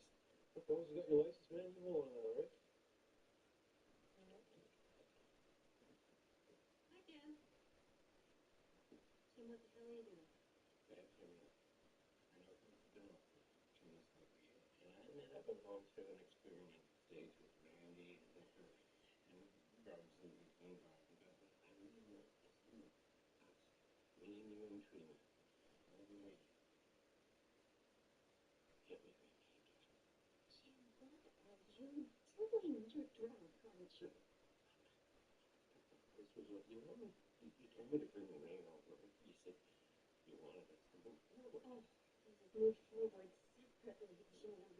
Look, you better mix a drink or get the one you left outside, okay? Because I'm marrying Ricky, and I'm selling the trailer park to Julian, and this is 2 weeks' notice for you and Randy. You are no longer an employee of Sunnyvale. I'm sorry. I'm sorry. Jim, I'll pay you and Randy for 2 weeks, okay? But I need you to take this seriously. I need you out of the trailer park. I'm sorry. I'm sorry.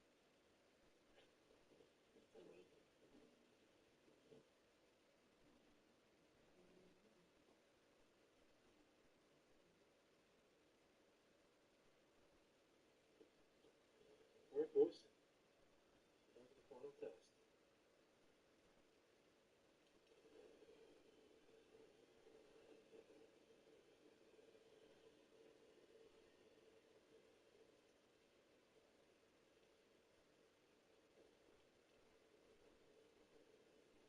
Ricky! Oh. Thank God. Oh. Oh my God, boys. How was it? Ooh. Boys, that is hands down the best I've ever fucking smelled. Alright, tomorrow we're just boys for an update tour until we're ready to go some men. Guys, what's all this shit? Fuck that, Ricky. If it knocked you right in your ass to the tear my head right off. This is base from the cash joint this morning. Hold them up. Hey, Randy. Randy, guess what happened? We got fired. Yeah, but that's okay. Right. I'm gonna throw on that. That's so best with so much more benefit for whatever, okay? Fuck you, Mr. Lee. You fucked up. Randy. Hey, Randy. Randy. Randy. Dad, just tell me fuck that. I need a driver's license for 10 minutes just to make a photocopy for the daily scrapper. It's not a big deal. Yeah, just want to make a photocopy of it. Alright. Where's that? Ricky, honey, we talked. Okay. Ricky, I can't tell you what you've done for me. And I want to settle down. I want to start a family again. Fuck all the licorice. Me too. Me too. So what I'm asking is, will you marry me? Well, I'm gonna have that. Did you just ask me if I wanted to get married, Ryan? I mean, I thought you'd asked me something. It's been good friends and hanging out. I thought it was stuff about me that you don't know or you understand. I'm fucked. No, you're not. You're not fucked. Listen, you can roll the dope point, and you can heat up and play video games and not clean up as much as you want. What do you think? Here you go. I've got to leave charge the next quad, boys. Right. What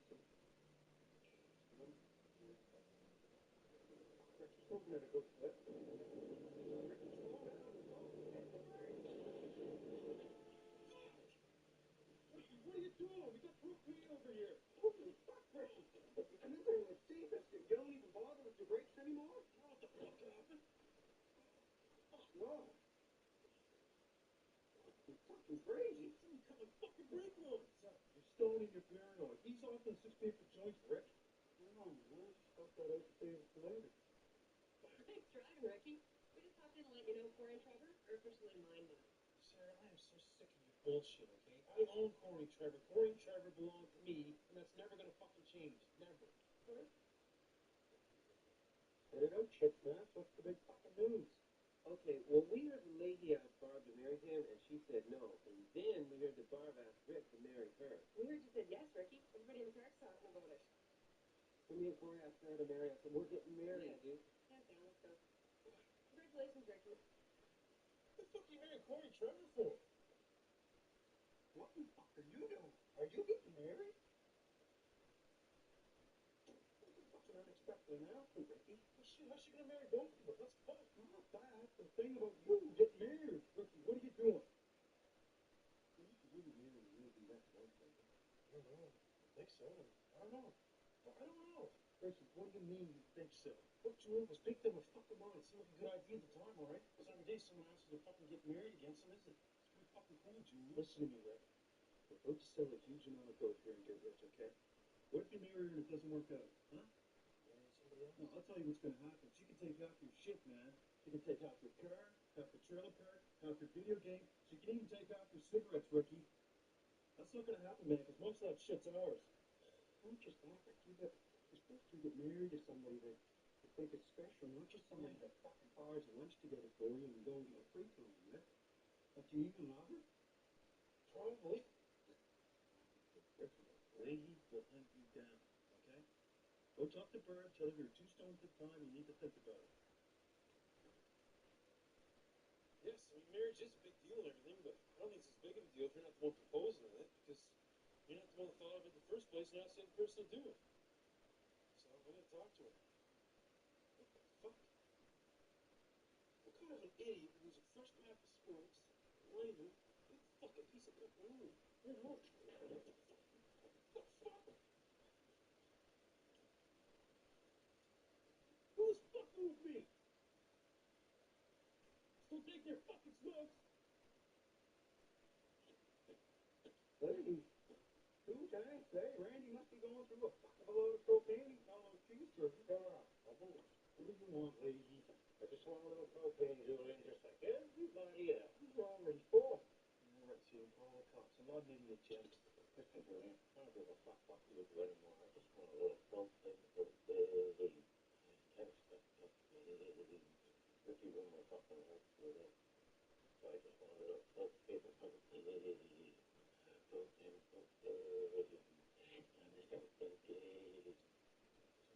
Listen, I hear what happened with Brad today, alright? Keep it together, you're starting to lose it, buddy. Hey, maybe we can work something out once I buy the trailer park, Jim, huh? Go fuck up, you do real.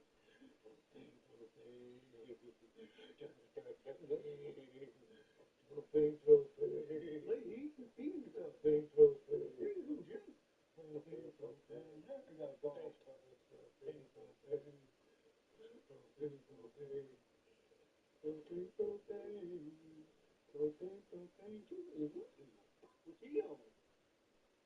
I don't know, man. He's fucked. I've never seen him that fucking crazy. This dude's out there. I didn't even know. Forget about that. Listen, we're out of propane. Let's get rid of that truck, all right? Go put it by Brad's place. I'll hook up with you later at the shed.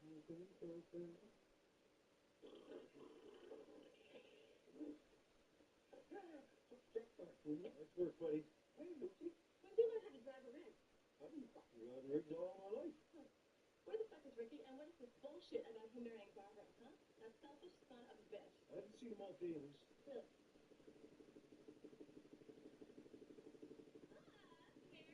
Another police helicopter, huh? I wonder what they're looking for. You want him down. But What the fuck do you think they're looking for? They're both fields, aren't they? Oh, they just traded, buddy. You're trying to withdraw from jail. Yeah, no, when you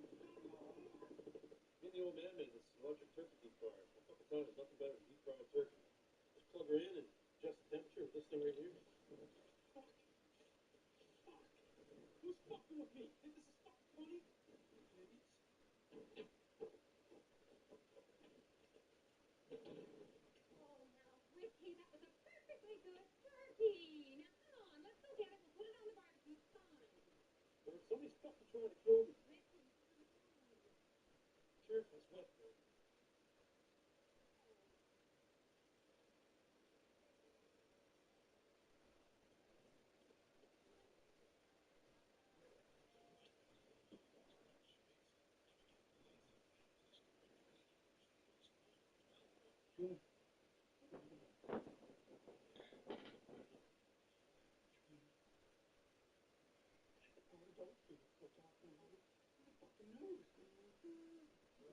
Elvis, calm down.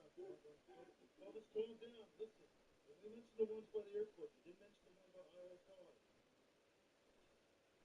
Well, they're gonna find them eventually. We're gonna have to hurt them tonight. We gotta get Ricky. We're not fun with that. Reach for action. Let's put piece of propane on in the barbecue. You want to fix the wall? I don't think it's no propane. I'm just gonna go double check. Get in the top. I'll be right there. Have you seen us folks? Ricky, they are in the little cabinet beside the bed, marked both where they should be. Cool.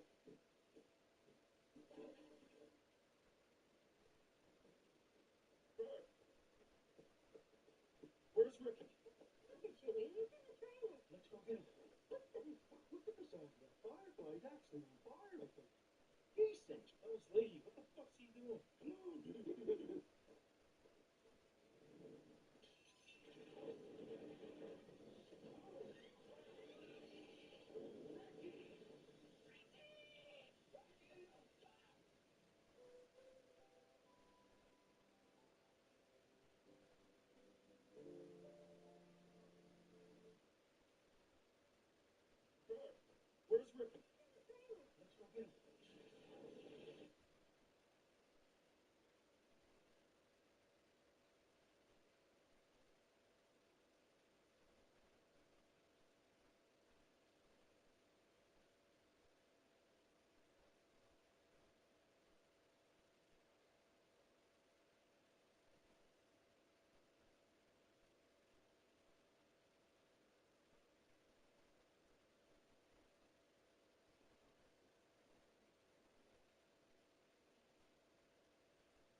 Eh?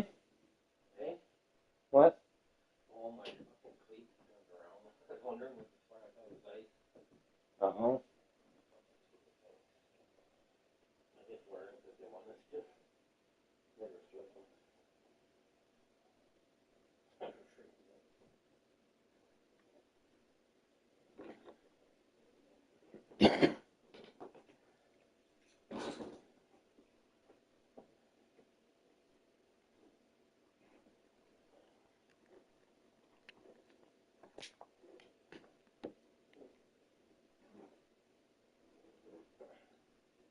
Randy must be pretty bad, eh? Probably.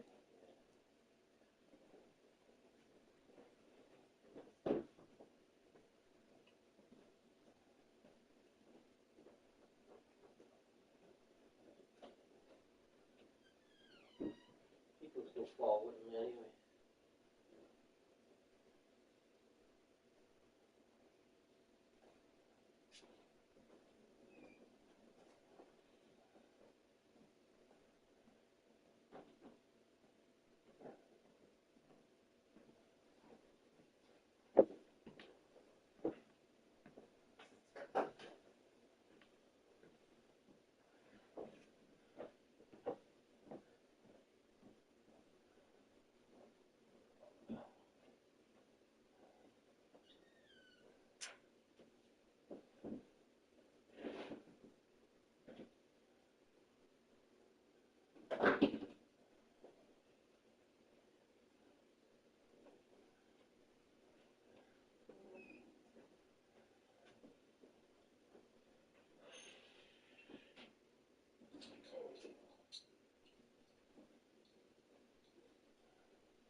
Morning, sweetie. I don't know how the roads are. Rain here today. I checked before you come back down the Ramsey Road. If you happen to go to Costco, pick me up a couple of bags of peanuts.